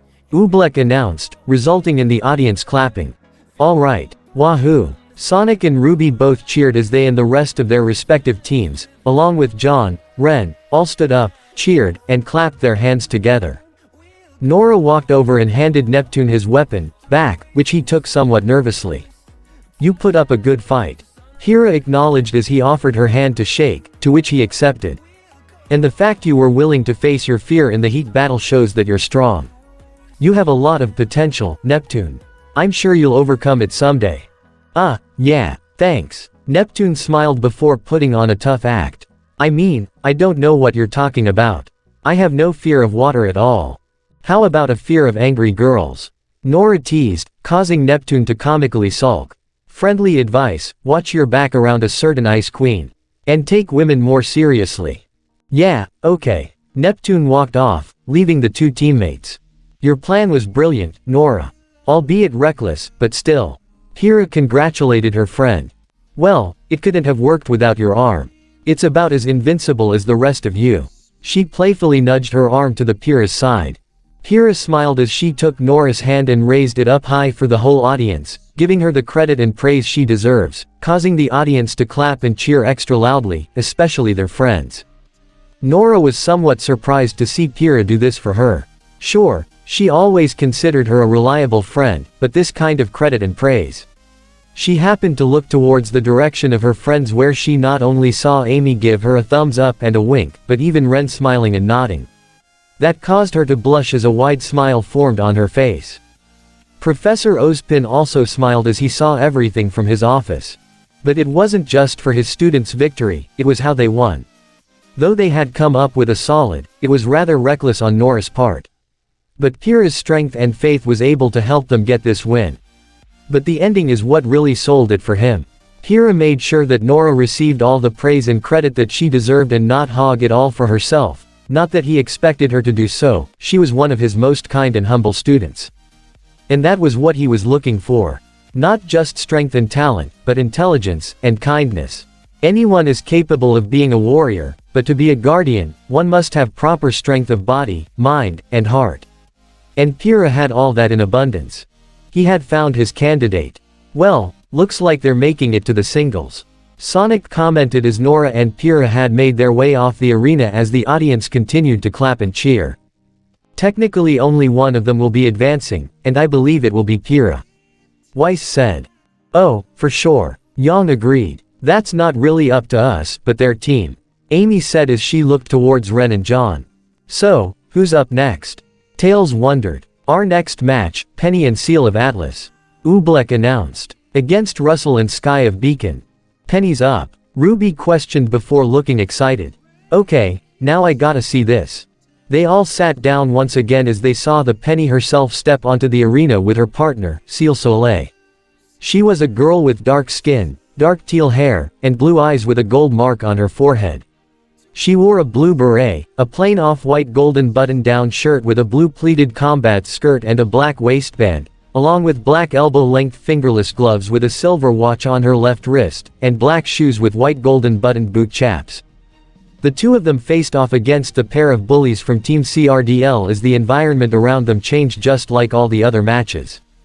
3, 2, 1, begin. Underneath the colors. Russell ran for his life toward the mountainous area, avoiding several explosions before turning around to draw a pair of daggers, facing Penny, who casually walked forward with Seal right behind her. Penny held out her right hand to pull out several blades from her floating array and sliced her hand to send all those blades seemingly toward Russell, but when he ducked for cover behind a boulder, the blades actually impacted the boulder, piercing into it, as was her intent, much to Russell's confusion. Penny repeated a similar action, sending more blades spiraling toward the retreating Sky, who used his halberd to vault himself over a boulder near his teammates and hide behind it. But just before he landed, Penny's blades had drove themselves into the same boulder he hid behind, just like with Russell. Both Sky and Russell simply looked to each other in confusion. The android girl then turned towards Seal with an excited smile, only for her to point at her own watch expectantly, telling her to hurry up and finish this. Penny's smile faded before getting back to the match. Using the cables attached to each blade, Penny had lifted both boulders, with both of her opponents hanging onto them, much to their shock. And then she slammed both boulders, and both enemies, hard onto the ground, shattering the rocks and leaving them both to lay flat with no chance of getting back up anytime soon. The buzzer sounded, ending the match. And victory goes to Penny and Seal of Atlas. Oobleck announced. "Thank you for a wonderful time." Penny bowed to her barely conscious opponents before she and Seal made their way from the arena. Sonic gave an impressed whistle as he, his team, along with Team JNPR, Young, and Blake, all saw the whole fight. Dang, not even 5 minutes. I mean, sure she went up against a couple of losers but, she's good. That other girl didn't even need to do anything. Yes, very impressive. Ren agreed. She is from Atlas, so, I'd wager that she had plenty of training. Blake commented. But she lifted those 2 boulders like they're nothing. She's strong. Young said with an impressed smile. Wouldn't mind going a few rounds with her. Oh, how about Penny against Pyrrha? Now that would be a match I'd love to see. Nora suggested before turning to her aforementioned teammate. What do you think? Wanna spar with her? If she has no objection, I wouldn't mind a friendly match. Pyrrha smiled. How is she able to control all those swords though? John wondered. Each of those blades is connected to a micro-thin cable which connect back to Penny, allowing her to control each and every one of them. Tails explained. Professor Polendina explained it. And to have such great control over all of them, Pyrrha noted. It would be one thing if she was directing all of them to a single target but multiple targets at once. In battle, it's hard to focus on multiple targets at once, but she seems perfectly capable of doing just that. Knuckles said. Almost like a machine. He was no fool. Knuckles had fought against and worked alongside enough robots to know that Penny was one herself, or a cyborg at the very least. But she seemed to have her own thoughts and will, not unlike Omega or Gemerald, so he considered a friend and comrade. But the fact that she was a machine also made him concerned what Eggman would do if he found out. It wouldn't be good, that was for sure. Her fight was great, but up next is probably gonna be the best one. Amy beamed. Yep, Ruby and Weiss. Sonic smiled. Our little Rose and Ice Queen. This certainly caught everyone's attention again as they all looked with expressions of excitement, though Yang seemed somewhat nervous. Not that she doubted her sister, or Weiss for that matter.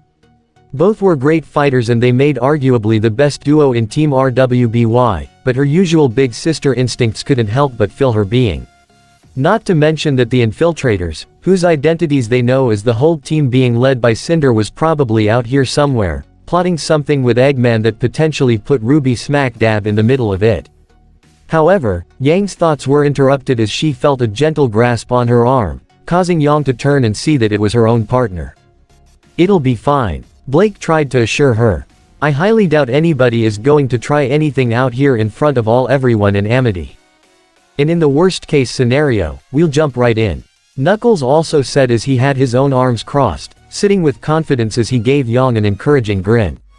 This seemed to ease the blonde's mind as she was that reminded that both she and her younger sister had friends to rely and count on. And she couldn't be any happier for it. Meanwhile, just as Penny and Seal were entering the tunnel that led away from the arena, they happened to come across a certain pair of students that were competing next. Penny. Ruby waved with Weiss next to her. Ruby. Penny immediately dashed to the girl, slammed into her and tackled them both to the ground, much to Weiss' surprise. Why? Ruby groaned as Penny picked herself and Ruby back up. Hello Weiss. Penny greeted with a smile. Penny. The Schnee heiress nodded. Ruby, Weiss, this is my teammate. Penny introduced the pair to the other girl with her. Ciel Soleil. The girl introduced herself with a slight bow. Hi. Ruby waved. Hello. Weiss nodded to her as well. Weiss Schnee. 17. Hails from Atlas. Younger sister to Specialist Winter Schnee. Heiress to the Schnee Dust Company. Member of Team RWBY. Status, promising. Ciel noted almost like she was reading a file. Oh, thank you. Weiss smiled, trying to convey a humble tone. And I'm, Ruby tried to speak, but Ciel already began to address her in the same manner. Ruby Rose. 15. Hails from Patch. Leader of Team RWBY. Status, questionable. Though somewhat put off by that last part, Ruby decided to ignore it and speak to her friend. So, Penny, you two were incredible out there. The way you can control all those swords at once is so cool.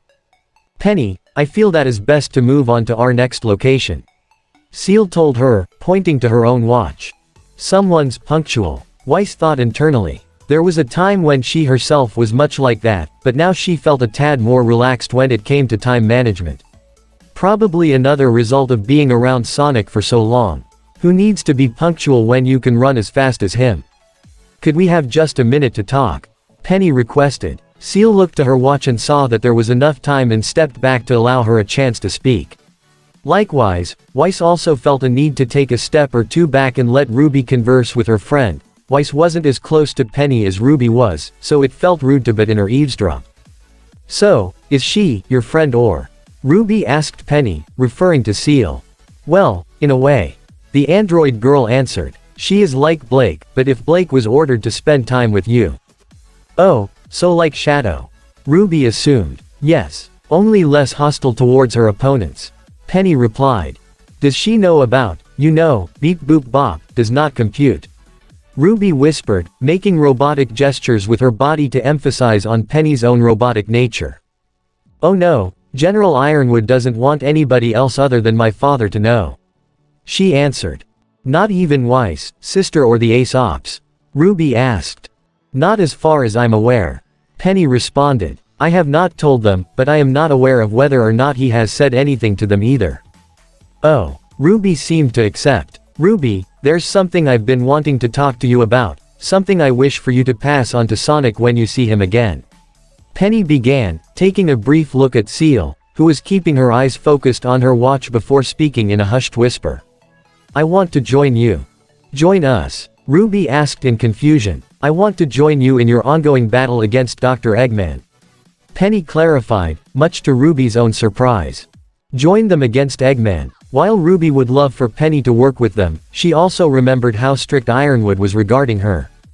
How he even ordered her not to talk to any of them.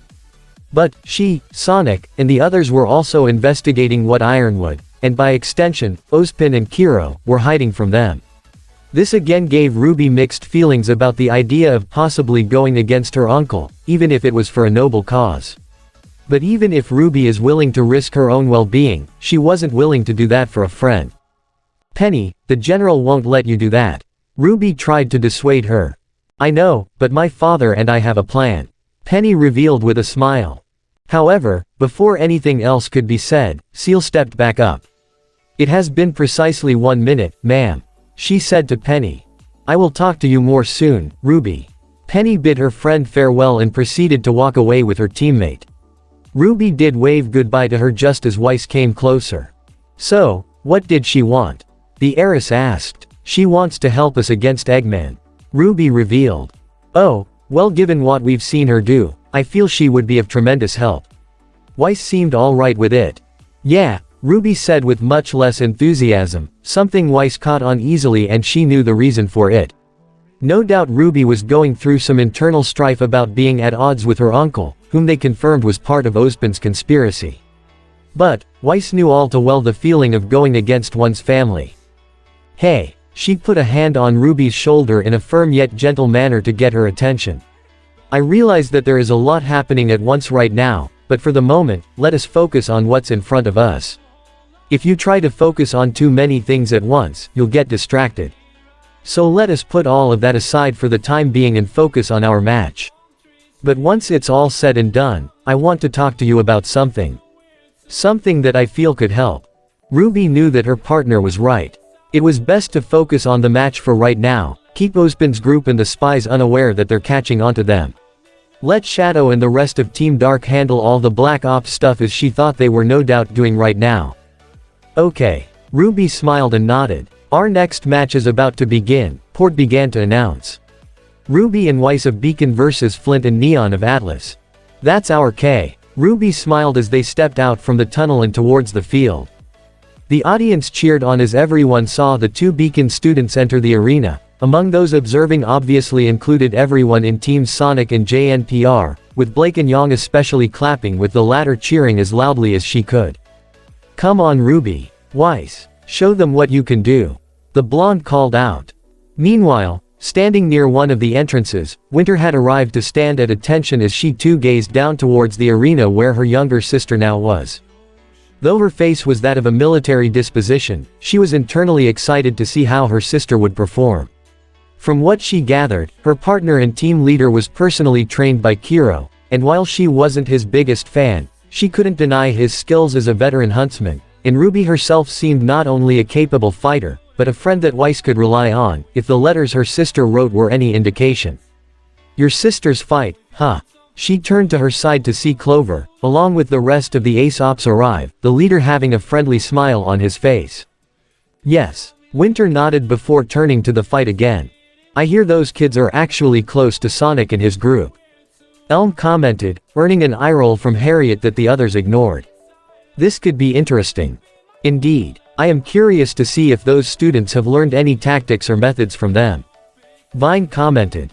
But they are up against Atlas students, so it won't be easy. Marrow put in. Where one trains is irrelevant. Winter said seriously. What matters is what you learn and how you apply it.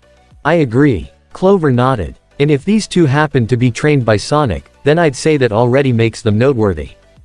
Harriet scoffed. The last thing we need is anyone, much less someone from our kingdom, taking from him. I would advise you to speak with more respect. Winter turned with a stern glare towards Harriet. I don't know Sonic personally, but he has had a positive impact on my sister's growth as a person, and for that, he has my own respect. Keep your animosity in check, soldier. At that, Harriet glared, but backed away, not looking to start a fight with a fellow Atlesian huntress, but that didn't mean she'd have to like it. With that, all the Ace Ops turned their attention to the battle that was about to begin. And they weren't the only ones. On other side of the arena, perched on top of the railing, just above where Sonic and everyone else was, that very same black bird with red eyes looked down to the field as well. Summer's daughter was up next. The bird had seen her train and work alongside not only her own teammates, but the other students, as well as Sonic and his companions, so it already had a good idea what she could do. But there was still curiosity on its mind given that she and her partner were about to face against opponents they've never met before, and facing unfamiliar adversaries was always uncertain territory where anything could likely happen. However, the bird had craned its head toward the nearest entrance to see none other than Qrow appearing. Wasting little time, the bird flew away from its perch before he could notice it. Though when Qrow happened to glance in that one direction, he noticed a single black feather fall to the ground, that earned a genuine scowl from him. What was she doing here? Trying to cause trouble. Bad enough that Ruby and Young were potentially at the center of all this, he didn't need any more complications. But that wasn't his main focus right now. No, instead, he happened to turn to the arena where his niece was about to start her fight. He may have missed the team's round with both his nieces, but he was here now to watch her fight in person, and nothing was going to change that. He happened to see Ruby looking in his direction and he gave a single smile and a wave, to which she smiled and waved back. Meanwhile, that same black bird happened to fly up towards a commentator's box, at a particular spot where Team Dark was keeping a watchful eye over all of Amity. The bird had noticed them earlier upon its flight up and picked a spot that gave it a good vantage point, while also maintaining a reasonable distance to go unnoticed by the two aliens and their robot. Or so it seemed, as Shadow did notice that black bird with a brief glance, but looked away as he looked down to the arena. Omega. Scanning. The robot performed a brief invisible scan of the area to find any familiar biosignatures. Targets located. The one known as Cinder Autumn and her team are present in the arena. They are making their way to the shuttle bay to leave as we speak. Qrow Bronwyn is also present in the arena, along with General Ironwood and Glinda Goodwitch. What of Ozpin? Shadow asked. The headmaster of Beacon is absent. Omega reported. He is most likely confined within his personal quarters on the campus, observing the match from a distance. If Ruby Rose has a critical role to play in Ozpin's plan, he will no doubt be focusing on that at this very moment. Which means now is a good time to move. Rouge smirked. Agreed, Shadow said as he pulled out his scroll and began to type a certain message. At the same time, Eggman happened to sit back in the command chair on the bridge of his ship as the screen in front of him showed the fight that was about to begin at the Vital Festival. Most of the fights he didn't really care for, but this was one he would be interested in. I got the popcorn and soda.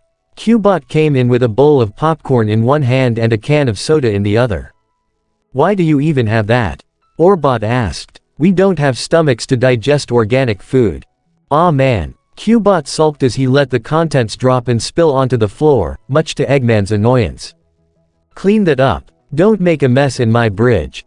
The Mad Doctor ordered. On it, boss. Qbot flew away. Orbot then followed his maker's gaze towards the screen. Oh, it seems that Ruby Rose and Weiss are about to begin their battle.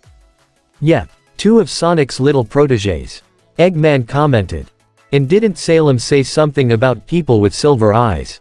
Orbot asked as Qbot showed up with a broom and dustpan to clean up the mess he had made. That Ruby girl's eyes do appear to have that kind of shiny grayish color. She did mention that, some kind of rare breed of people here on Remnant that have been a thorn in her side. Eggman waved off. Nothing's more irritating than that hedgehog. But, if this little girl happens to have any special gifts, I might get the chance to see what the fuss is about here and now. Oh, well in that case, this should be an interesting match. Orbot said as he and Qbot, who had finished cleaning up, focused in on the match along with Eggman himself. Amity Arena. So, Weiss, you're from Atlas. Any idea what we can expect? Ruby asked. Based on what we've seen from my sister, the Ace Ops, and other Atlasian forces, I think we can expect some strict militant fighters with advanced technology and carefully rehearsed strategies. Weiss answered. Though there may be some customization, that may depend on their semblance. Suddenly a colorful blur sped behind them before appearing in front of them. The source of the blur was a teenage female faunus with pale white skin, sea green eyes, orange hair tied up with two bushy pigtails, and light blue streaks in her bangs. She also had a cat-like tail with pinkish fur. Her attire was very revealing, complete with a light blue tank top over a dark purple bra, a cat bell collar around her neck, with dark purple shorts underneath a pink combat mini skirt, thigh-high white socks with her left one having blue stripes and her right one having red. She also wore arm bracers, pads on her shins and knees, and a pair of roller blades on her feet. She also carried a nunchuck. Her teammate next to her was a young man with dark skin and brown eyes, underneath a pair of sunglasses, with short dark brown hair underneath a dark fedora with a blue trim. His attire consisted of a dark vest over an untucked white shirt with black pants and dress shoes, along with a light blue tie that wasn't even tied around his neck. For some reason, he held a trumpet in his hands. Or, whatever they are. Weiss commented, having no idea what to say to any of that. Hey, nice suit, Ruby said to the young man. Thanks. The man, known as Flint Cole, replied with a friendly smile before turning to Ruby's teammate. And you must be Weiss, the heiress. I am, she confirmed with a friendly smile of her own. It's nice to meet you. I take it you're pretty good with dust, then. Flint assumed. I do my best. Weiss replied. Yeah, my dad is good too. Owned a little dust shop of his own. His smile turned into a scowl as he glared at her. Till your father's company ran him out of business. Oh, a feeling of guilt filled her being when she heard that. I'm sorry to hear that. Sure, you are. Flint rolled his eyes sarcastically. Hey, that's not fair. Ruby tried to defend her teammate. Hey, that's not fair. The faunus girl, Neon Cat, imitated Ruby in a high-pitched voice. That's what you sound like. Ruby wasn't quite sure what to say to that. Hey, are you a goth? Neon asked. Am I, what? Ruby was only further confused. You dress like a ballerina, except you're all black and red, and those are goth colors. Are you a gothic ballerina? Neon asked somewhat rapidly. Ruby still didn't know what to say. And why is your hair like that? Neon asked again.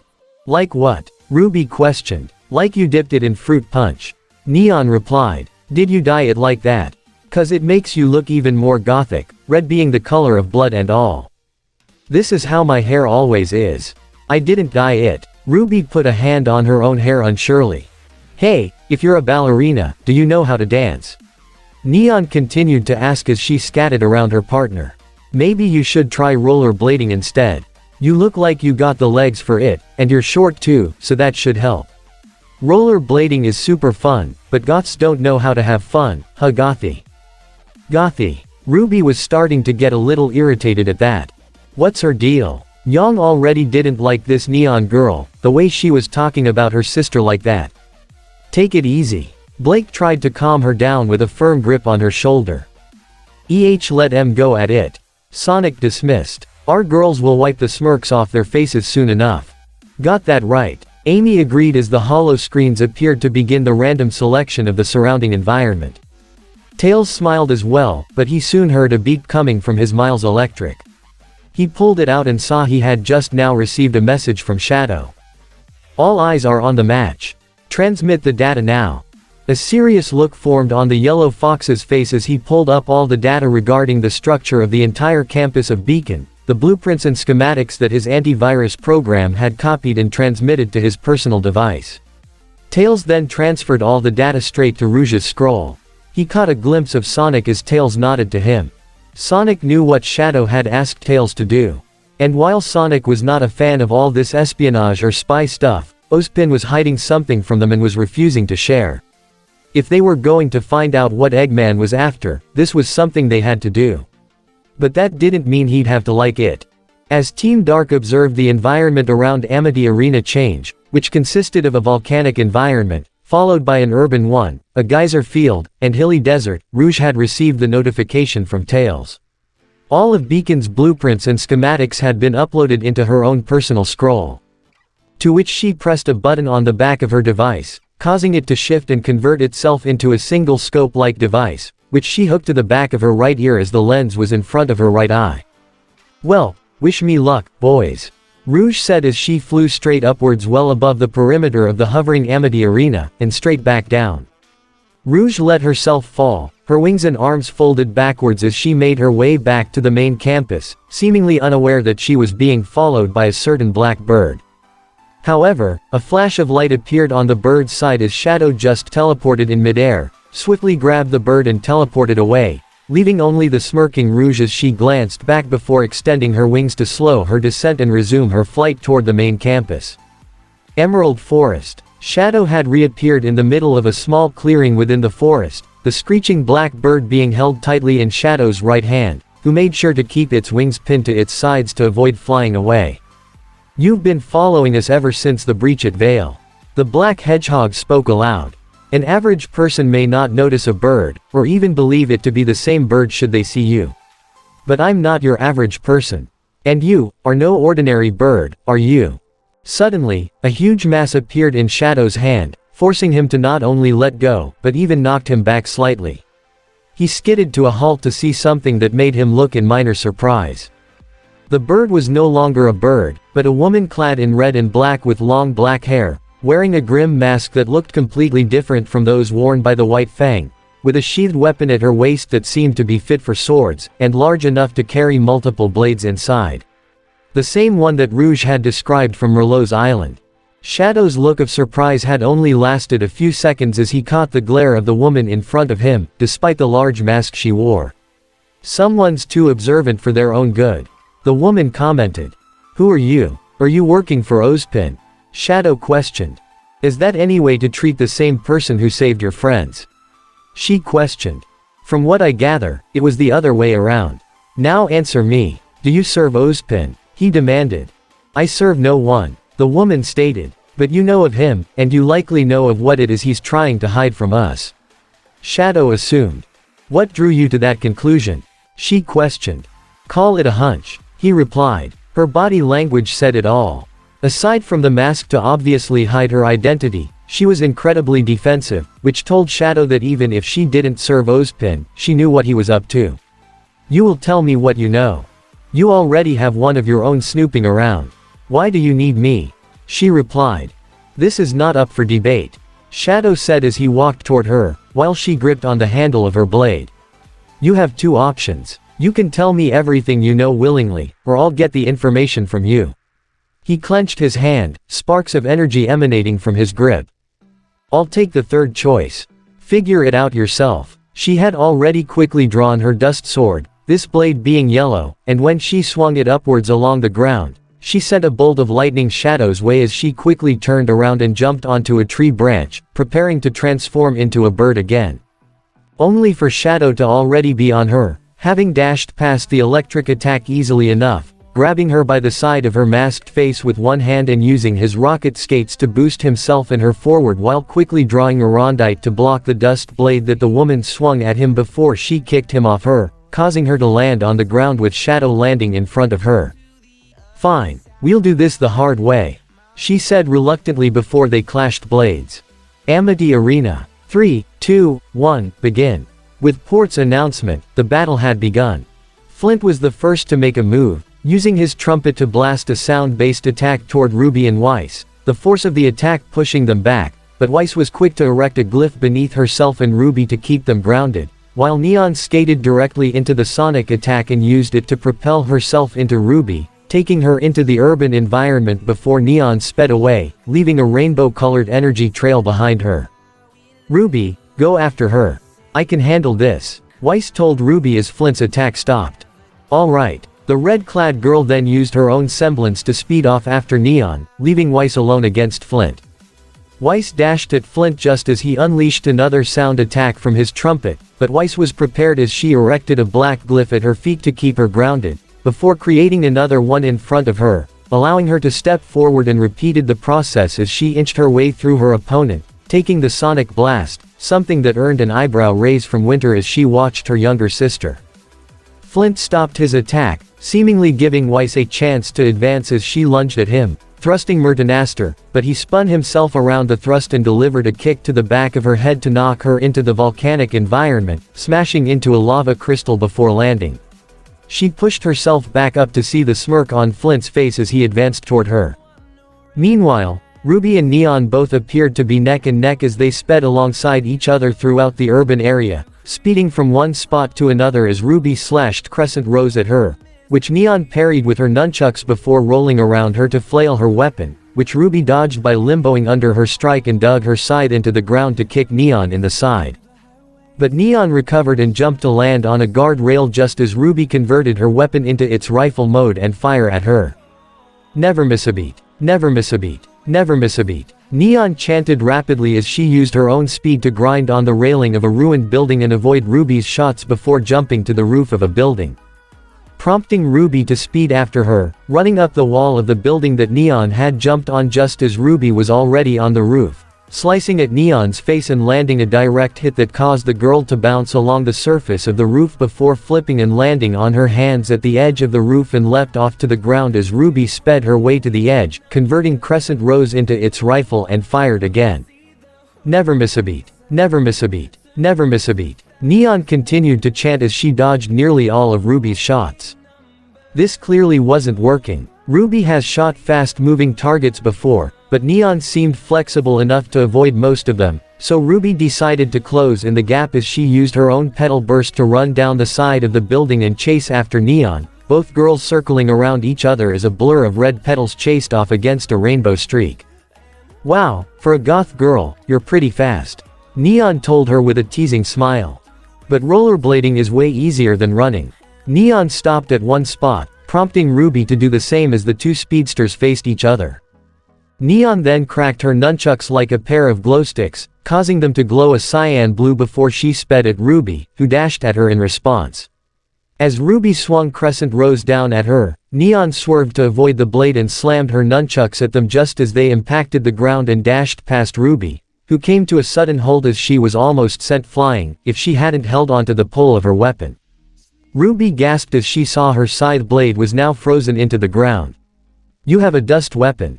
Well duh, you should too. Neon said as she literally scattered circles around Ruby. You'd have way more cooler options with dust rounds than just boring shells. She dashed at Ruby to try and smack her nunchucks at her, but Ruby held onto the pole of the still semi-frozen crescent rose and used petal burst to spin around and try to land a kick, but Neon easily limboed under the strike. All seemed to be in slow motion as Neon, who was still in a limbo position and sliding past Ruby, pulled down her eyelid and stuck her tongue at her. But Ruby only smirked back, just as she pulled the trigger of her weapon. Crescent Rose had fired a shot into the pavement. The force was enough to not only shatter the ice and free it, but even break up a portion of the ground to trip up Neon as she flipped and landed flat on her head. Using that same momentum, Ruby had spun Crescent Rose around to slice it at Neon with enough force to send her crashing into a building. Ooh, and with that literal quick turn around, Ruby Rose has gained the advantage. Oobleck commented as Ruby sped off against Neon, who had recovered enough to use her own speed to run and get some distance from her young opponent. And this, my friends, is what's called a high-stakes, high-speed battle. Port added for dramatic purposes. Go Ruby! Yang cheered her on. Alright, woo! Sonic also cheered, clapping his hands loudly. I can't believe that someone can actually keep up with Ruby. John said. Aside from you or Shadow, he looked towards Sonic specifically. Nobody I've seen is faster than her. That one woman from the Ace Ops was pretty fast. Ren commented. Yes, speed-based semblances aren't all that uncommon. Pyrrha added. But it is cool to see two of them against each other. Nora smiled. Meanwhile, Qrow had watched the whole thing from his spot in the stadium and smirked with approval. Ruby had something of a rough start at first, but even when she seemed stuck, she was quick to adapt and trip up her opponent, landing a successful hit. This was probably Ruby's first time against someone who also had a similar semblance to her, so he thought she might have had some trouble. But then again, that blue rodent and his edgy doppelganger were way faster than anything he's seen, so maybe she picked up a few tricks from them. As much as he was reluctant to admit, Sonic's presence has indeed had a positive impact on Ruby. His thoughts came to an end as he felt his scroll vibrate. He pulled it out and saw a message from Ozpin that read, "Meet me at my office." Qrow's smile faded as he typed his reply. Now. The response came back less than a second later. Now. No doubt Ozpin was watching this match too, and if he was sending Qrow a message telling him to come to him right this second, it was probably something important. Maybe he found who he wanted as the next Fall Maiden. He looked towards Ruby one last time as he saw her continue to engage in her high-speed battle with Neon. Sorry, kiddo. As much as he wanted to watch the whole thing to its end, Ozpin's matters took priority. So, he turned around and left the arena. As she and her friends continued to watch not only Weiss defend herself against Flint's trumpet blast with an ice wall, but also Ruby still racing with Neon, Nora couldn't help but laugh at something. What? Amy wondered. I just realized something, that girl from Atlas is using roller skates. Nora said. Yeah, so. Knuckles questioned. So, who else has roller skates? Shadow. Nora stated as she found herself laughing. The ever-angry, stoic, black and red hedgehog, roller skates. She laughed hard. It wasn't long before the others started laughing with her, with Yang, Sonic, and even John all laughing aloud, while Amy, Pyrrha, and Tails giggled as Ren, Knuckles, and Blake smirked humorously. The idea of someone like Shadow roller skating was quite the humorous one indeed. They're air shoes, Sonic said in between laughs. At least that's what he says. Pyrrha then felt her scroll vibrate, having received a message. The laughter died down as she pulled out her device and looked at something that caused her to look serious. Professor Ozpin has called me to his office, she said to her friends aloud. When they all heard that, all humor died down as every one of her friends looked serious. For what reason? Knuckles asked. I don't know. It doesn't say. Pyrrha answered. Well, that's not ominous. Sonic commented as the others all thought the same thing. Their wavering trust in Ozpin, and a message that only requested Pyrrha didn't exactly make the most reassuring combination. Hang on, I'll go with you. John stood up. We all will. Ren said as he and Nora also stood up. No, he only asked for me. Pyrrha said. This might not be anything important, but if it is, and somebody else shows up with me, it may make him suspicious. And, maybe I can use this to figure out what's going on behind the scenes. Are you sure you can pull something like that off? Blake asked. I could come. I'll make sure they don't notice me. Thank you, Blake. But I'm sure that someone like Ozpin has enough experience to sense someone spying on him. Pyrrha said. But, I promise, if anything happens, I will send you a message. Alright. Sonic accepted, trusting Pyrrha could handle herself. And if you do need help, I'll be there before you know it. Thank you. Pyrrha nodded before walking away, leaving her friends more than a little concerned. They all knew that Pyrrha was more than capable of getting herself out of a tough spot, but that didn't make them any less worried. Oh well, if something did happen, Sonic or Shadow could easily be there in seconds and help her out. No sense in worrying about that now. Instead, they focused back on the match in front of them. Meanwhile, Rouge had kept airborne as she flown closer to the main tower on Beacon's campus. She hovered briefly to scan the general perimeter of the tower and saw how there were barely any students or other people there, save for some Atlas soldiers and AK units. And even then, most of the soldiers were focusing more on their scrolls, no doubt watching the ongoing fight on Amity. Espionage fact number 17, guards never look up. The smirking Rouge thought to herself before flying straight for the tower, being low enough not to be spotted by Ozpin from his own office at the top of the tower and avoiding any windows. She had found a perch at the middle of the tower and quietly landed on it to look through her spyware lens, pressing a button that allowed her to access the building's blueprints. Alright, let's see, got the office, the communications system, all the stuff we already knew. Wait a minute. She spotted something in the blueprints, a tube that led down underground, very deep underground. Got a basement, huh? Aussie boy never mentioned that. Pressing a button on the side of her headset, her lens changed views to focus on that one specific area, where there appeared to be a large chamber with no connections at all to the rest of the tower or even the campus as a whole. It even had its own power generator directly underneath that didn't connect to anywhere use. An independent power source, so if this building were to fall, whatever's down there will still function normally. Rouge knew right then and there, that's what she was looking for. You don't build something like that unless you're expecting something bad to happen. And you don't bury it that deep unless you want to keep it hidden. So, what you got down there? Shifting through the schematics, Rouge unfortunately saw no information about what was being hidden in the basement, something that required its own independent power source. But that was fine, she could just break in and see what it was herself. So, the only way down is through the elevator. Glancing up slightly, Rouge spotted a set of windows a few feet up. Flexing her wings to ascend slightly, she peeked inside to see it was the communications room, the same one where Shadow and the others had encountered the infiltrator. It seemed repaired well enough since that encounter, and nobody was present. Other than a pair of AKs at the elevator door. Was that all? The bat smirked as she flew above the windows, pressed herself against the wall and gave a slight kick with her right foot at the window, causing it to open slightly. This instantly alerted the AKs as they marched to the window and pulled it open as they pointed their guns outside. As they seemed focused on the outside to scan the perimeter, they failed to notice Rouge quietly flying above them and straight towards the elevator door, specifically an air vent just above it. She quickly, swiftly, and quietly, flipped over and aimed her boots at the vent to kick it open and slide inside, all while swiftly grabbing the vent cage with her hand and closed it behind her. Seeing no potential threat outside, the AKs closed the window and marched back to the elevator door, not noticing the vent above had been tampered with, while Rouge herself had climbed from the vent into the empty elevator shaft that led straight down. Going down, she said before letting herself fall. Emerald Forest. The woman in the grim mask had been forced back against a tree.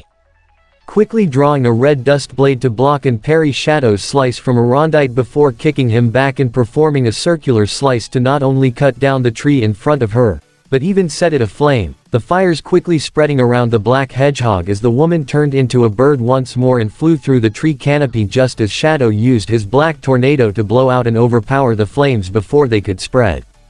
Shadow then sped after the bird, who foolishly thought it could hide in the canopy, but Shadow threw a chaos spear at one tree top to blow it away, the shockwave clearing away many of the leaves of the surrounding tree where he spotted the bird again, who had briefly lost its flight pattern from the same shockwave.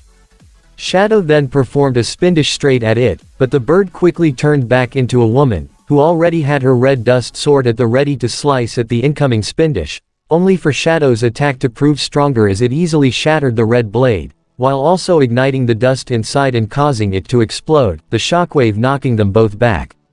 The masked woman happened to recover and land in a clearing, which just so happened to be at the same set of ruins where teams RWBY and JNPR had acquired their relics during their initiation at Beacon.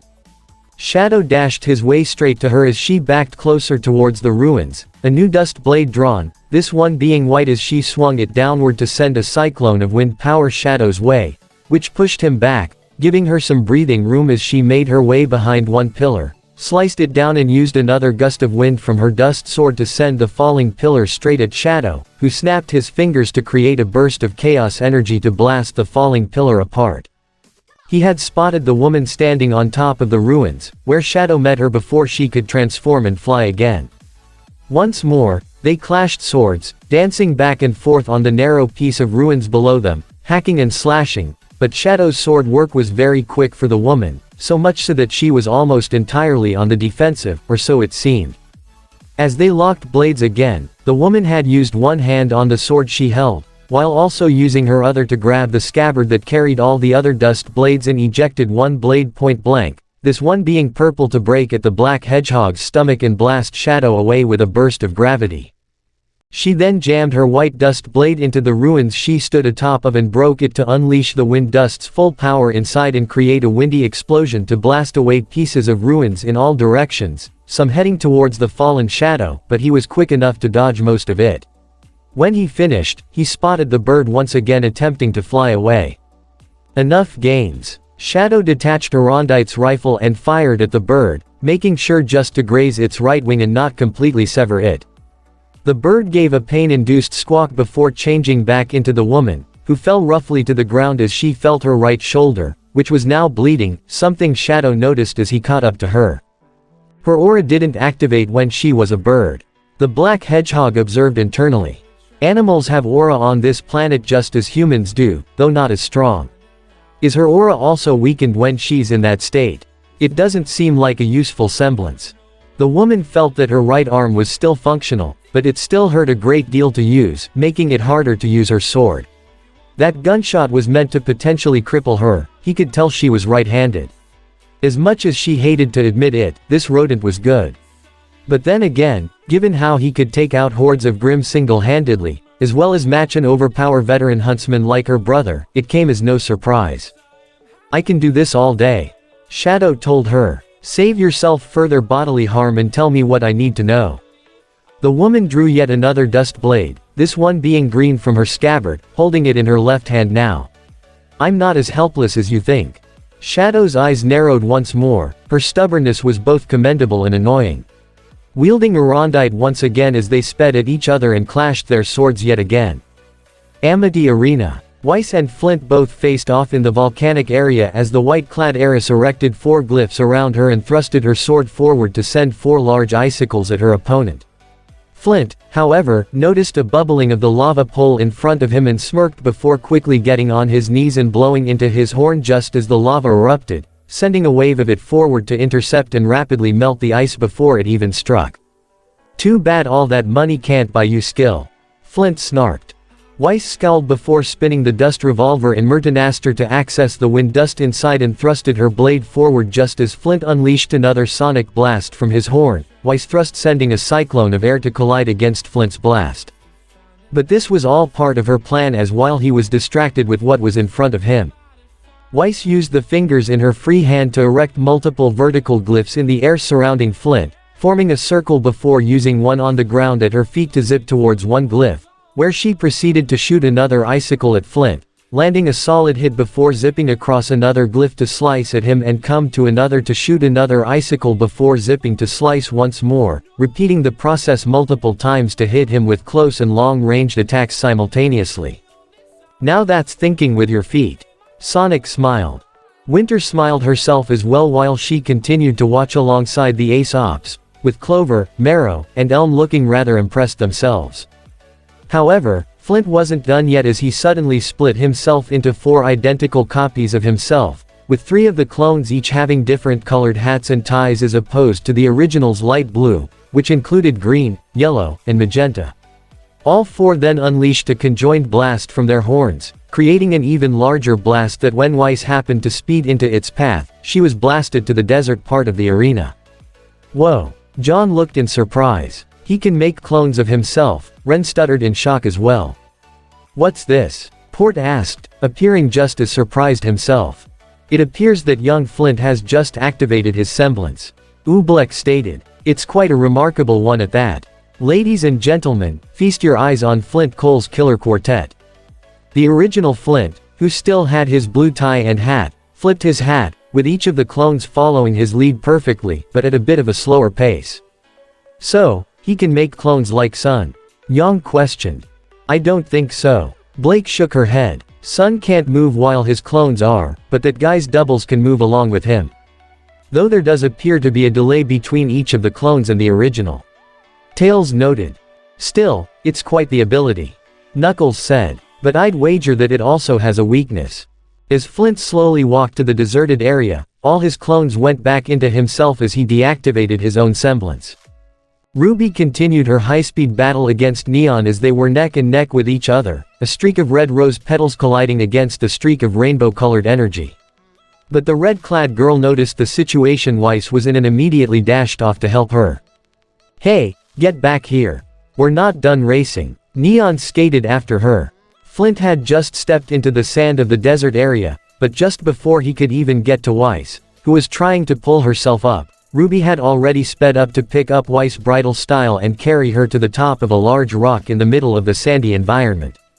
When she set her partner down, Ruby turned around to see Neon skating into the sand, but the second she hit it, her roller blades got caught up in it as the sand got all mixed up in her wheels, causing her to lose traction and balance. Oh no, no, no, no. She tripped and fell face first into the sand, getting her head stuck in a pile with her rear and tail sticking out, something that caused Yang and Nora to laugh with a few other people in the audience. I knew it, Ruby thought triumphantly. Roller skates and sand don't mix. Thanks for your help, Ruby. Weiss said as she stood back up. We can't beat them one-on-one like this. You're right, so let's work together. Ruby stated. I have a plan. First, we'll use Ice Flower on Neon, get her stuck and out of the way for now. Then we'll take down Flint.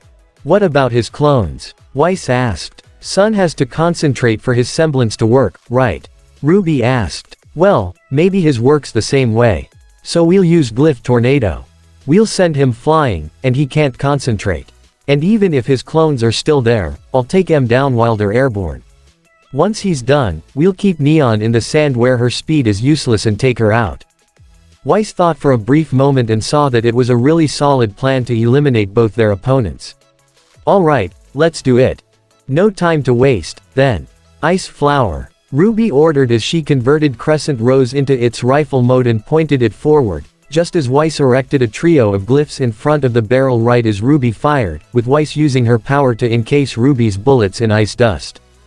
Just as Neon had pulled her head out of the sand, several bullets had struck the area all around her, causing multiple ice spikes to explode outward in all directions, getting Neon caught up in all of them and suspending her in the air, with her feet unable to touch the ground, effectively making her stuck.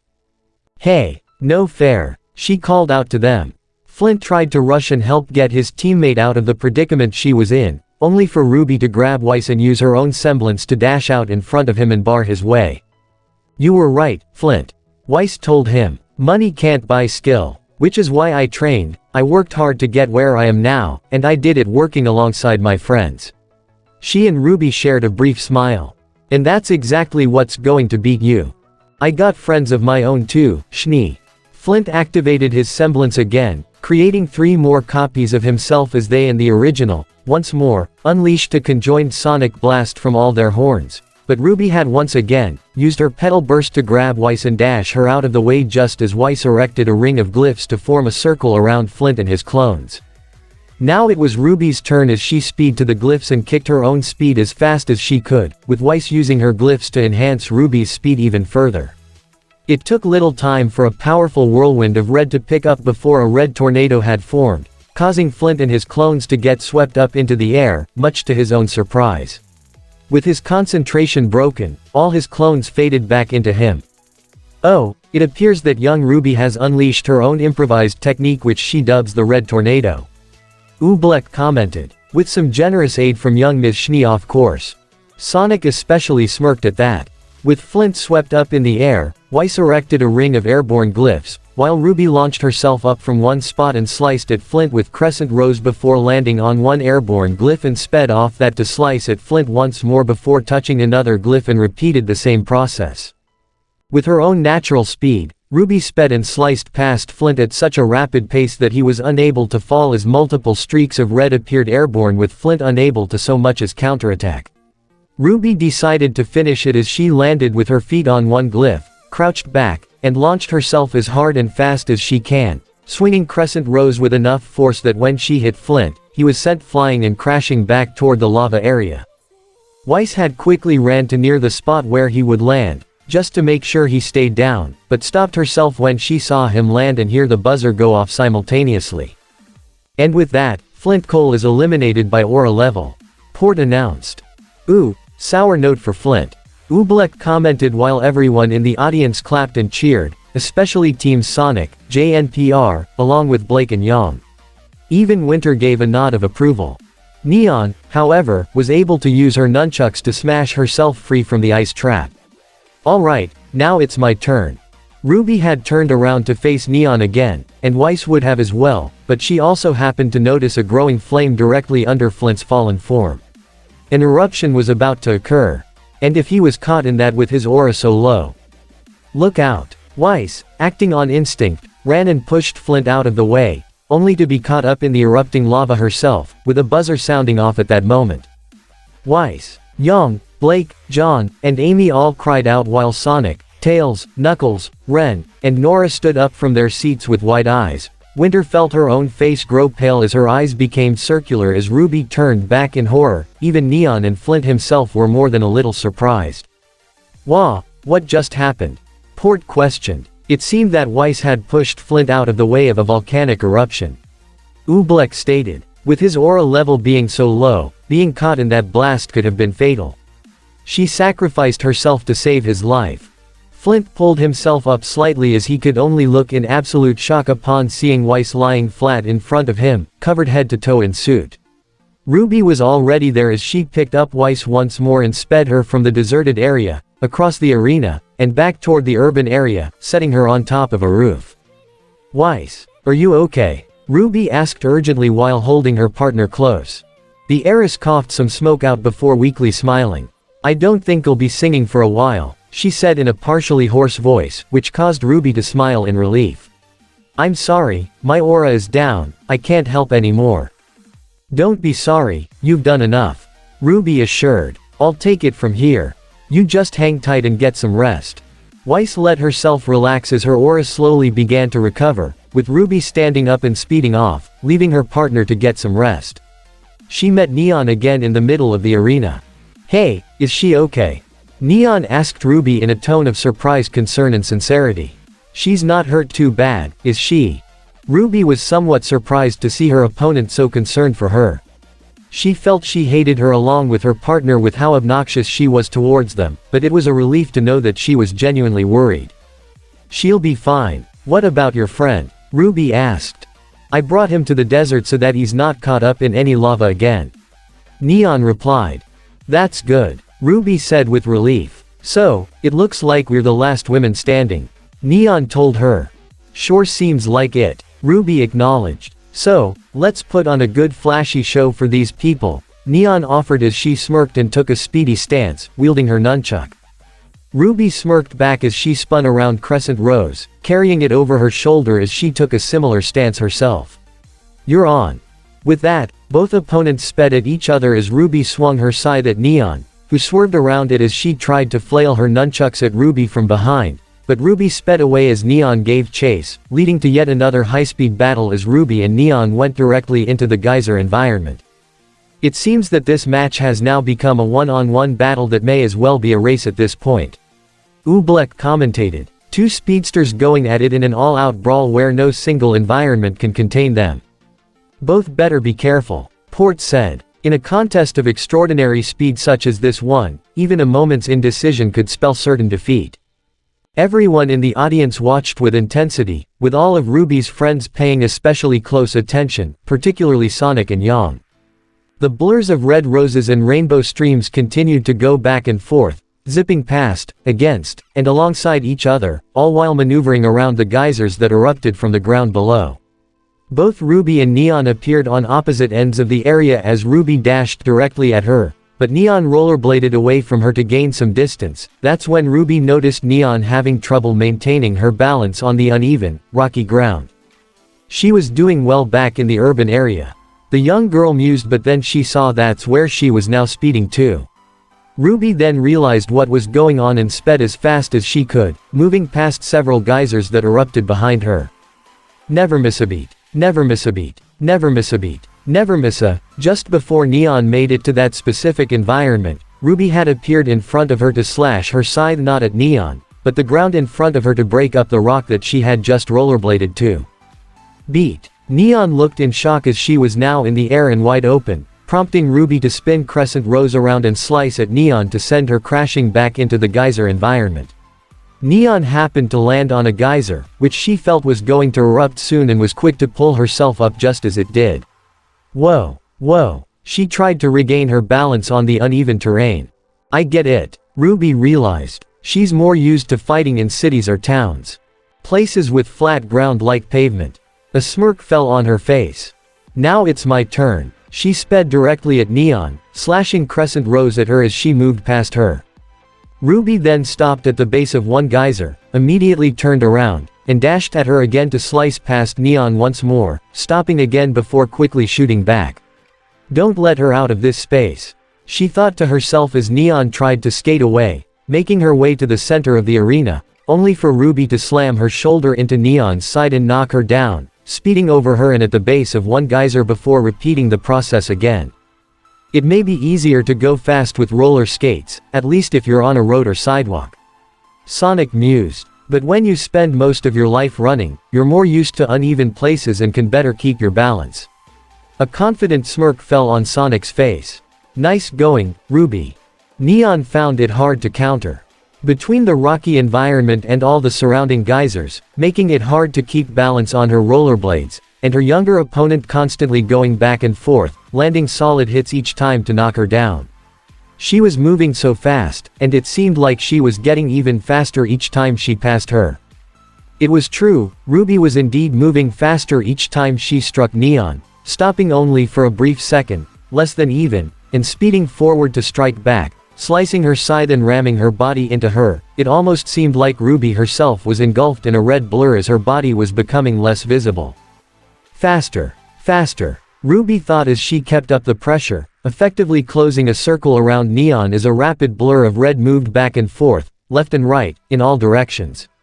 Be fast. Just like Sonic, she stopped suddenly, positioned herself as she pulled back with her legs and launched herself as fast and hard as she could at Neon. The force obliterated the geyser that was behind her. Gotta go fast. What happened next caused Sonic, Tails, Knuckles, and Amy to especially look in surprise. Ruby's body had transformed into some kind of flowing red mass with a trail of rose petals behind it, which spun around rapidly like a corkscrew, and landed a solid hit on Neon.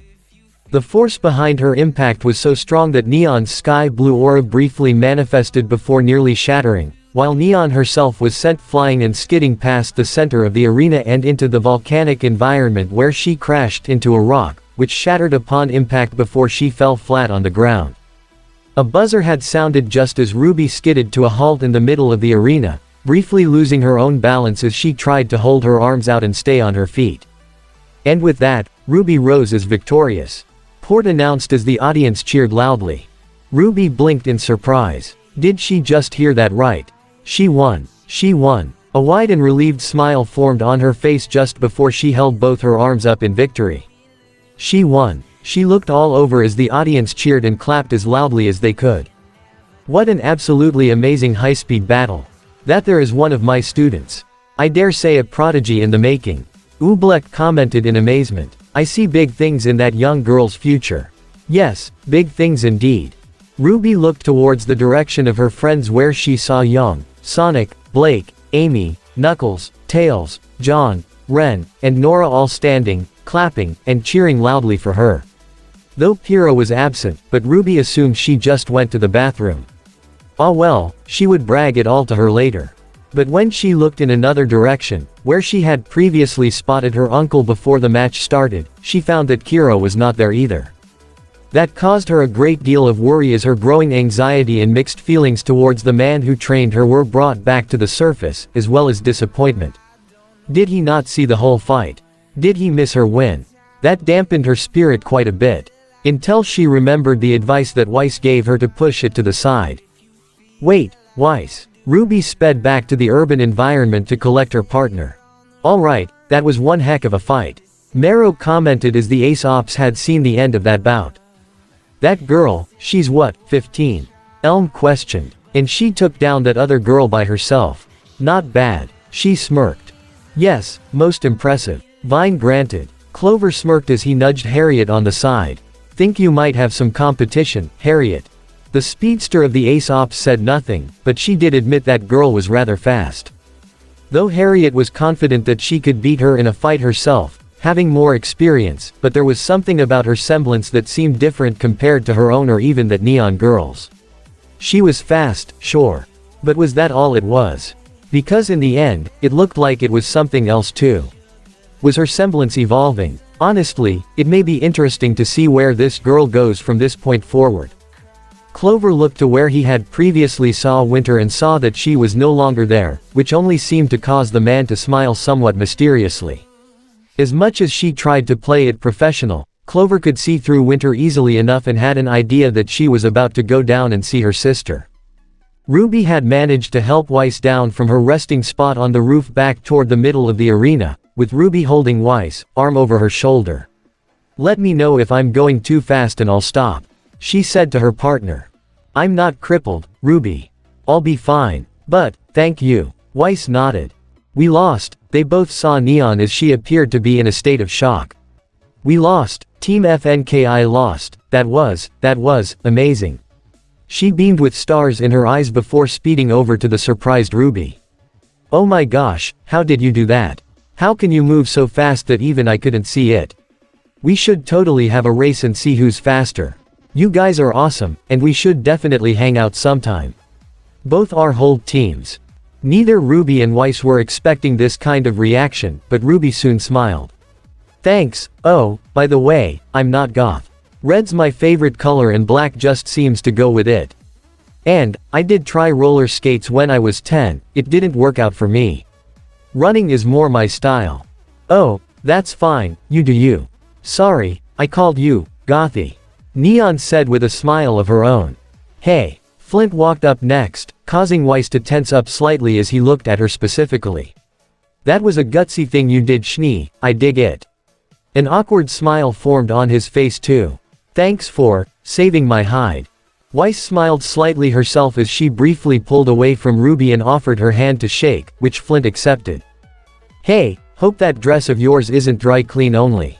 Flint joked, referring to Weiss' somewhat blackened outfit. The heiress winced slightly. Unfortunately, it is. Now that is how you end a high-speed battle. Qbot said excitedly as he, RWBY, and their creator had watched the match's end.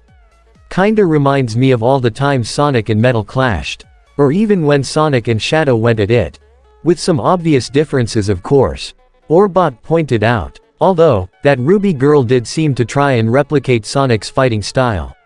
And that finisher of hers was reminiscent of his trademark spindish.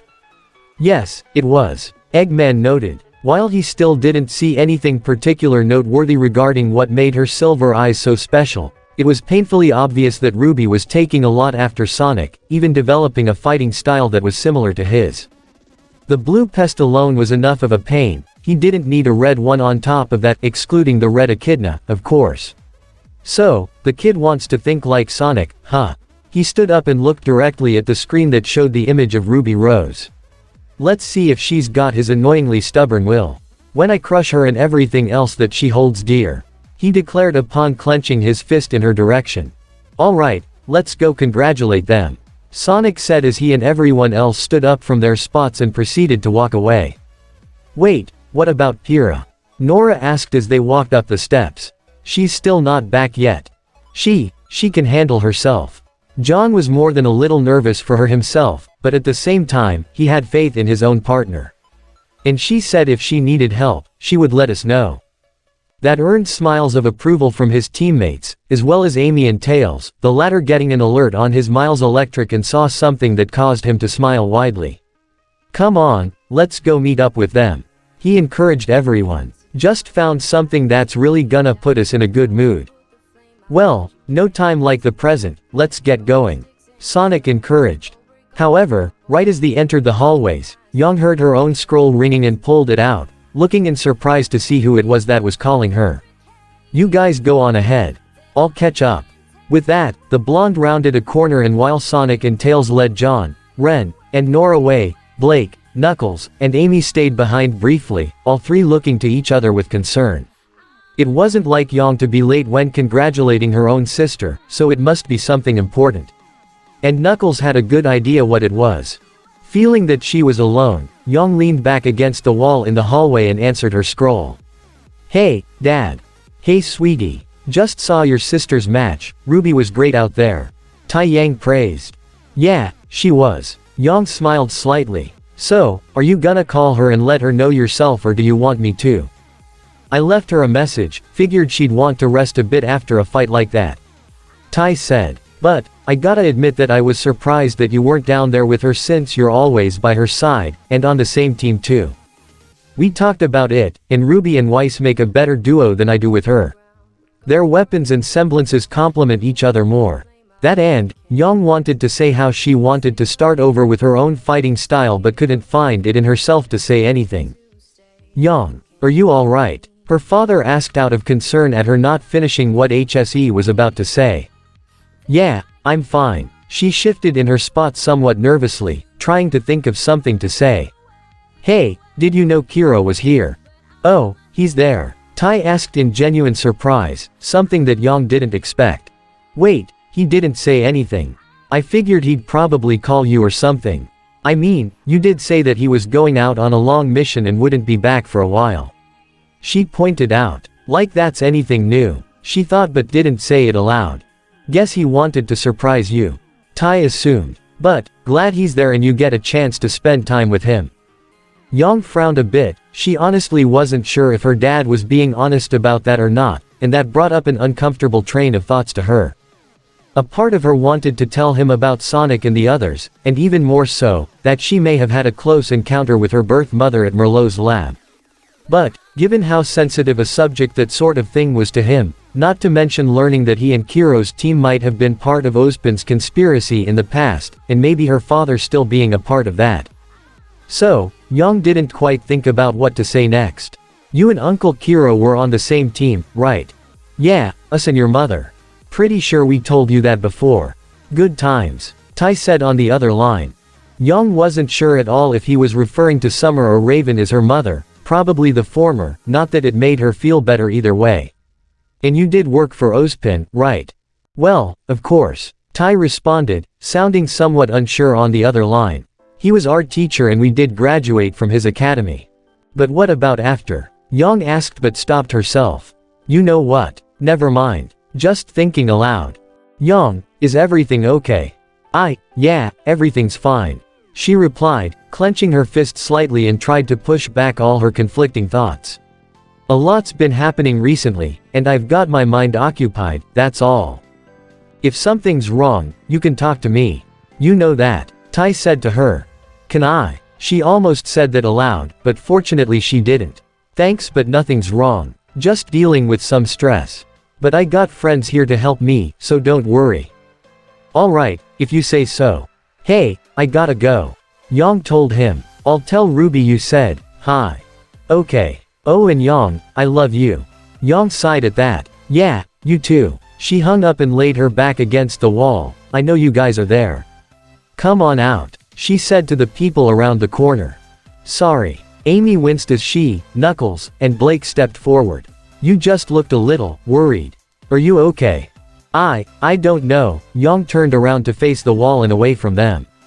That was your dad, I'm assuming. Knuckles said.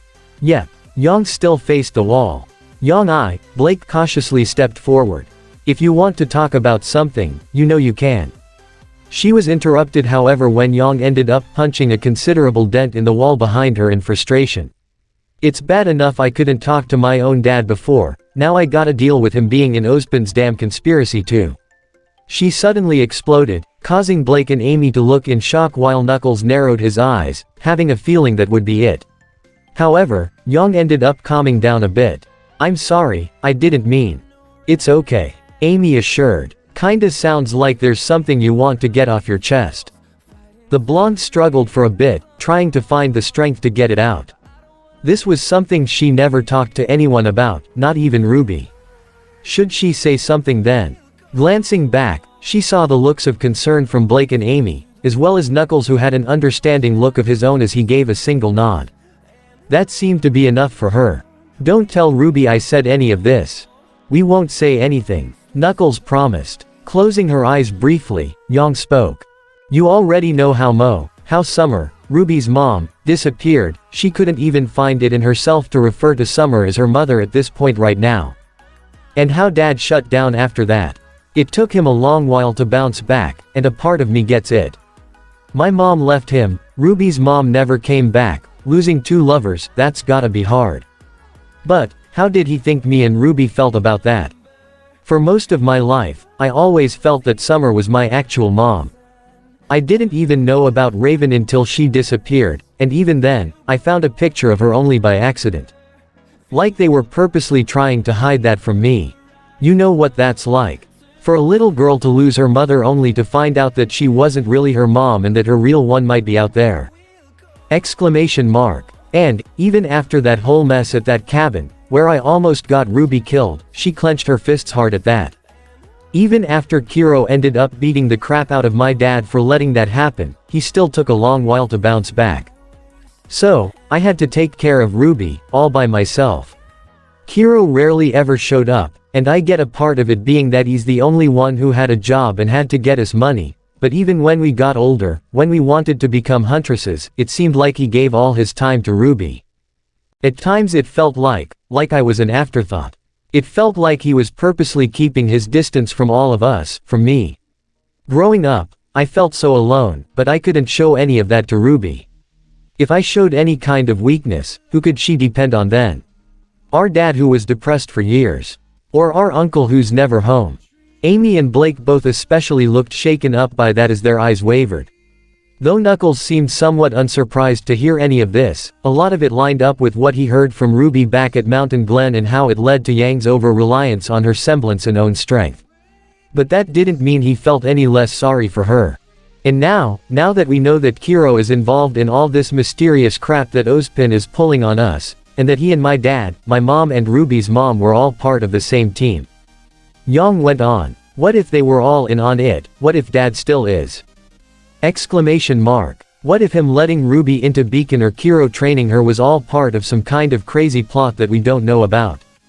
Exclamation mark. And if that's the case, did I ever know any of them? Do I really know my uncle? My dad? Was Summer ever the caring mom she acted as, or was that all just part of the plan? I don't know, and it's driving me crazy. She slammed both her fists into the wall, her hair glowing as her eyes turned red. She then fell to her knees as all three of her listeners heard her sobbing. And even before then, I don't think I ever felt like I could talk to either of them about how frustrated it was for me, she cried. Losing Summer, raising Ruby on my own, I was afraid, if I ever showed weakness, that I wasn't good enough to look after Ruby, or that I pushed too hard with them, Dad would shut down all over again and Qrow would leave and never come back, and I'd be all alone. In that instant, all the sympathy they felt towards Yang reached an all-time high as they saw her sit and put her back to the wall, holding her own legs close. Knuckles looked down on her with probably the softest look he could give. Amy held her own hand over her mouth as tears were already in her eyes. As for Blake, she ended up sitting right next to her partner. I know what it's like to not see eye to eye with your parents, or for someone important in your life to not be who you thought they were. The Faunus girl began, taking off her ribbon to show her cat ears as Yang paid her a slight glance. My father founded the White Fang, but he was a pacifist. He insisted that we'd never fight back, thinking that it would only make things worse. But the more humans started to hate and hurt us, the more Faunus started to retaliate, and I wanted to join them. After he stepped down as leader, we argued. I called him a coward, not really believing in our people. Not long after that, I ran away. I joined up with the rest of the White Fang and started fighting. I worked alongside Adam, whom I'd known for a while even before then. I always looked up to him, he was willing to fight back for our people. He always talked about making a better world for the Faunus and I believed him. He was my hero. She smiled somewhat before that smile faded. It wasn't until I started seeing him kill people, and showing no remorse for it, that I began to see him for what he really was. I tried to talk to him, convince him to stop, and look for another way. He said I sounded just like my father. That caused her to look down with a look of regret clear in her eyes. I think I then understood why my dad stepped down, why he wanted us to avoid killing. He wasn't afraid of humans fighting back harder, he was afraid of the Faunus becoming worse than our oppressors. And that's what happened. Adam became worse than what I thought even the worst humans could be. Several in the White Fang did, people that I knew, and I helped to build them to that point. Maybe if I did something sooner. She sighed before reaching out and putting a hand on Yang's arm. I'm so sorry you had to grow up like that, Yang. But believe me, I understand. I understand how lonely it can be. How devastating it is when someone that you know isn't who you think they are, or that you think you can't do anything about it. But, you're not alone. I'm here for you. You and your sister reached out to me when nobody else would, you all did. She looked towards Knuckles and Amy. And I want to be the same for you. Even the strongest people need someone to lean on, and I can be that for you, Yang. She said with a smile. Blake, the blonde had no idea what to say to all that. We all can be. Amy joined Yang, sitting on the other side of her. We're all here for you, no matter what. Whether it's fighting monsters, or just talking about things that we need to talk about, even if it's something that others consider a weakness. But let me tell you right now, that it's not weakness to talk to the people you love. In fact, that makes you stronger than most. Got that right. Knuckles kneeled in front of Yang as he smiled too. I already told you how I would help you find your birth mother, but it's more than that. Whatever happens going forward, we all got your back. Me, them, he gestured to Blake and Amy. Sonic, and even Ruby. We won't tell her what you said, but you should. I think she'd be happy to have you depend on her for once. Just like how you can depend on us. All these people offering her not only their support, but even shoulders to lean on, something she felt that she lacked growing up. Hearing them say it aloud to her, it caused her eyes to water as she openly cried, allowing some of her more pent-up emotions to vent.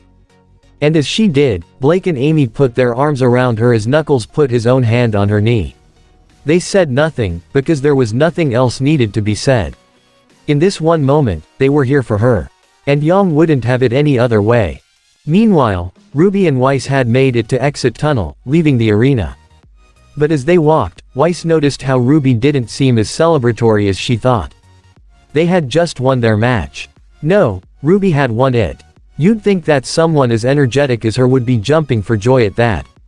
But she was once again reminded of her young partner having a lot on her mind currently. She may have focused on the match at the time, as Weiss suggested, and was glad that she did, but now it seemed that her thoughts were coming back. Now might be a good time for her to say what she wanted to tell her. Ruby, Weiss was about to begin. He wasn't there, she said, much to Weiss' confusion. Who? Uncle Qrow, Ruby replied. He was there when the fight started, but he left sometime after. I guess whatever he's doing with Ozpin is pretty important, maybe a bit more than some silly tournament, huh? She said, with her head hanging down. Weiss looked towards Ruby with sympathy before she spoke. You know how I often talk about my father, but I never mentioned my mother to you, did I? Ruby then turned to her partner's direction. No, I don't think you did. Growing up was hard for me. Weiss began. You know by now how difficult my father was. He never really took any interest in what I enjoyed, unless it was a way for him to show me off and gain a profit. You know I'm good at signing, right? He felt so too. So much so that he signed me up for the best classes, just so that I can better perform at events that he sponsored. I was a means to an end for him, or something to vent his frustrations on whenever things didn't go well at work. That caused Ruby to wince as Weiss had told her something like that before when she voiced her hatred towards the White Fang. My mother, she wasn't like that. She tried her best when I was little. She would play with me, Winter and Whitley, my younger brother, when we were kids. She'd buy us presents for our birthdays and she always had the cooks make us the finest meals. She tried her best to make us all happy. But as we got older, our home began to feel colder. Our mother was slowing down, becoming less enthusiastic, and it wasn't hard to see why. She and father would argue a lot and it only got more frequent. It wasn't until my 10th birthday when things got really bad. Ruby was listening to every word as Weiss stopped for a brief moment, her form shaking slightly as she recalled a certain memory. My father had set up a party, invited several kids over, all children of business partners that he knew or wanted to connect with. She continued. There were so many people there, so many I didn't recognize, so much good food, beautiful music, it felt like he made a genuine effort for my own birthday party. Except for the fact that he wasn't there. He never showed up. She scowled. A part of me wanted to hope that maybe he was caught up at work or something, or that his schedule was too busy. Being the head of the largest dust company in all of Remnant, it would make sense to assume that, right? But when it was all over, and everyone went home, he finally returned. My mother took him to their room and I followed. I listened behind their closed door as they argued. She demanded to know why he would set up such a party and yet not attend. Do you know what he said to her? He said, I have better things to do than attend some child's silly bash. Those were his exact words. Ruby looked in shock at that. But, he set the whole thing up. He did, and he felt that he made enough effort that his presence wasn't necessary, at least for me. Weiss replied, looking away with an even greater scowl. My mother, she was furious at that. They screamed at each other so loud, louder than I ever heard them say before, and I heard it all. And at the end, my mother had enough. She asked him if he ever really loved her. And his response was no. That earned a gasp from Ruby. He said it loud and clear. She continued, holding her arms tightly as her eyes filled with hate. He told my mother that he never loved her. Ever. He only married her so he can get his hands on the company that my grandfather built through sweat, blood, and tears. He married her for our money, our power. She shook once more, painfully trying to push back not only those memories, but even the one where she fought Mimic who disguised herself as her father back at Merlot's lab. A part of me had suspected that was how he really felt about us, but to actually hear him say it aloud, to know without a doubt that the man never loved his family, his children. I ran back to my room and cried myself to sleep that night. Weiss, Ruby couldn't even imagine that. After that, nothing was the same. Weiss wasn't even done yet. My mother just disconnected herself from our lives. She still lived under the same roof as us, but she rarely, if ever, spoke to any of us again. She even started drinking, up to the point where I would rarely see her without a glass of wine in her hand. And she's been like that ever since I left. Oh my gods, Weiss, I'm so sorry. Ruby was nearly brought to tears. It was little wonder that Weiss wanted to get out of her old home. Growing up like that must have been a nightmare. Thank you, she turned to her with a smile. But I didn't share this story just to have you pity me. I did it because, well, it may not be exactly the same as what you might be going through right now, how you feel unsure about your uncle, or your own father shutting down because of what happened to your mother, which you have my deepest sympathy and condolences for. But, I have an idea of what it might be like, to have someone in your life, not be who they say they are. That's not to say that I think your uncle is as bad as my father. If he isn't and he truly does care for you, then great. I'm happy for you. But, if he's not who you think he is, then, I know the feeling. Weiss reached out to gently grasp Ruby's hand. Look, what I'm trying to say is, I'm here for you, Ruby. You may very well be the first real friend that I've ever had. You, Sonic, and everyone else, you've changed so much about me, opened me up to new things I never even thought of. These last few months at Beacon may have very well been the best moments of my life, and I wouldn't trade them for anything. You changed me, Ruby. You saw me as more than what others saw me, as more than just a schnee. You're there for me, and I want to return the favor. She smiled at her. Whatever happens, Ruby Rose, I'm here for you. As your teammate, your partner, and your friend. In that instant, Ruby leapt at Weiss and wrapped her arms around her, burying her face into her shoulder as she cried. Much like what her own older sister was doing right now in another location, Ruby was letting herself vent all the frustration and confusion she was feeling right now, and Weiss was supporting her with everything she could. Smiling and holding Ruby tightly. "Thank you, Weiss, thank you." Meanwhile, around the adjacent corner, Winter had been there, listening to all of it. She also happened to remember the events of Weiss' 10th birthday. It was a painful memory for her as well, particularly with how much pain Weiss was in after that. She never expected her younger sister to open up with that before, but it was clear just how much of an effect that this Ruby Rose and perhaps even Sonic have had on her. To know that her sister had other people besides Klein and herself that she could count on made her truly happy. She had come down here to congratulate her sister, but that felt unnecessary. Weiss had all the support she needed. And with that, she turned around and walked away. Though as she did, she also happened to pass by none other than Sonic himself, alongside Tails, John, Ren, and Nora. Though most were surprised to see her, Winter paid them all a single nod of acknowledgement, before giving one exclusively to Sonic, with a sincere smile. Sonic returned with a similar gesture as he smirked and gave her a thumbs up as well. By the time Sonic and the others rounded the corner to see their friends, Ruby and Weiss had pulled away as the former wiped the remnants of her own tears from her eyes. "Hey guys," the red-clad girl greeted. "You okay, Ruby?" John asked upon seeing her face was still somewhat flushed. "I'm fine, just had a little heart-to-heart," Ruby said, sharing a smile with Weiss. "Well, we saw your match. You both were incredible, out there," Ren congratulated. "For real, that was awesome," Nora stated. "Ruby, you were so freaking fast out there. And Weiss, you were really cool." Pun entirely intended. "Ha, ha," the heiress said sarcastically with a half-smile. "Seriously though, you guys were great. Nice job out there," Sonic said to them with a smile. And upon hearing the praise and congratulations from someone the two admired so much, it only caused Ruby and Weiss' smiles to grow. "Thanks Sonic, by the way, where's Pyrrha?" Ruby asked. "I saw that she wasn't there when the fight ended." John's smile faded at that. Ozpin called for her. That caused Ruby and Weiss to look with concern. "Should we be worried about that?" the white-clad heiress asked. "Nah, P-Money can handle herself," Nora assured. And she said she would message us if anything were to happen. Ren added. "On that note though, I've got great news." Tails beamed. "What is it?" Ruby asked. The young fox pulled out his Miles Electric and showed the screen to all of them, where it showed the digital image of a black queen chess piece.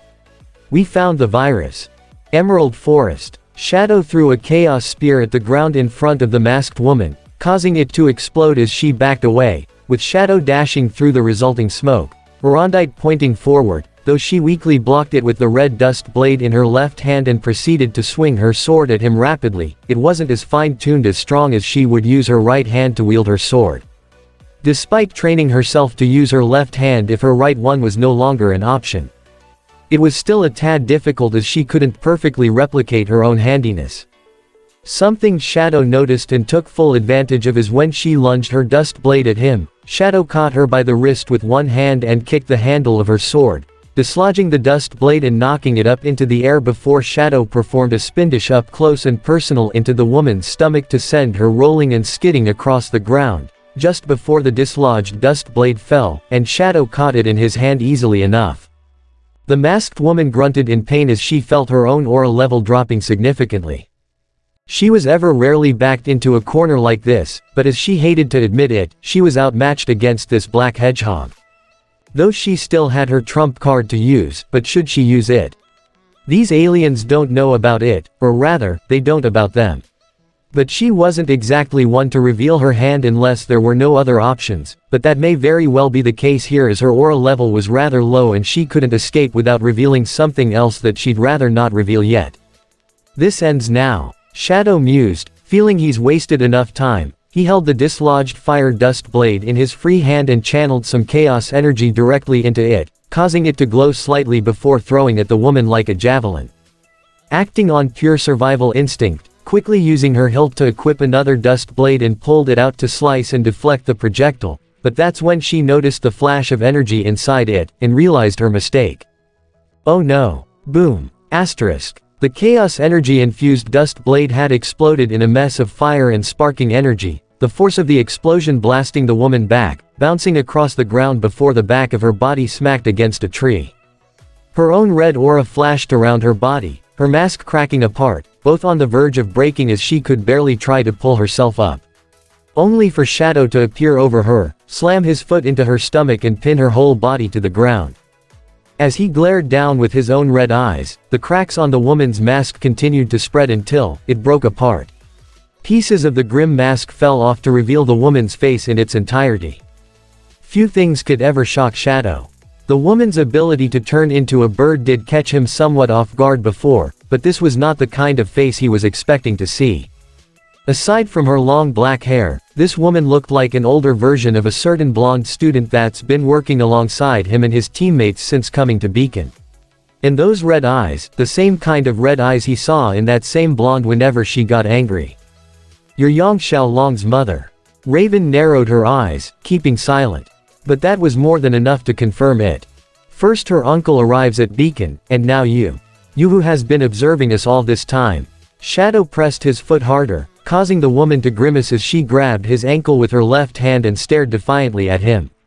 "Even if you don't serve Ozpin as you say, you know what's going on. And I'm tired of getting the workaround every time I question this. So, as I said, you will tell me everything you know." Raven appeared to close her eyes as her form relaxed, her right hand closer to her side. Despite the injury to her whole arm, her hand was still functionable enough to press her hand against the ground below her. "There are two things you need to know," she said as he focused on her but was curious at why she kept her eyes closed. "First, don't trust Ozpin."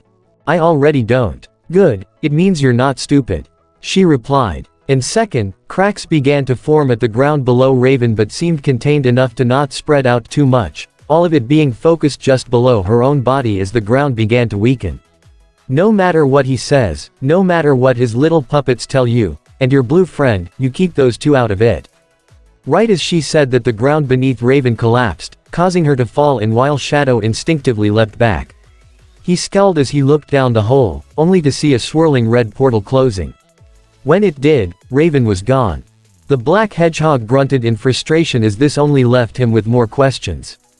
He had seen that portal before back on Merlot Island. It was how they regrouped with Rouge and Knuckles while escaping. It's also where he saw that woman in her bird form.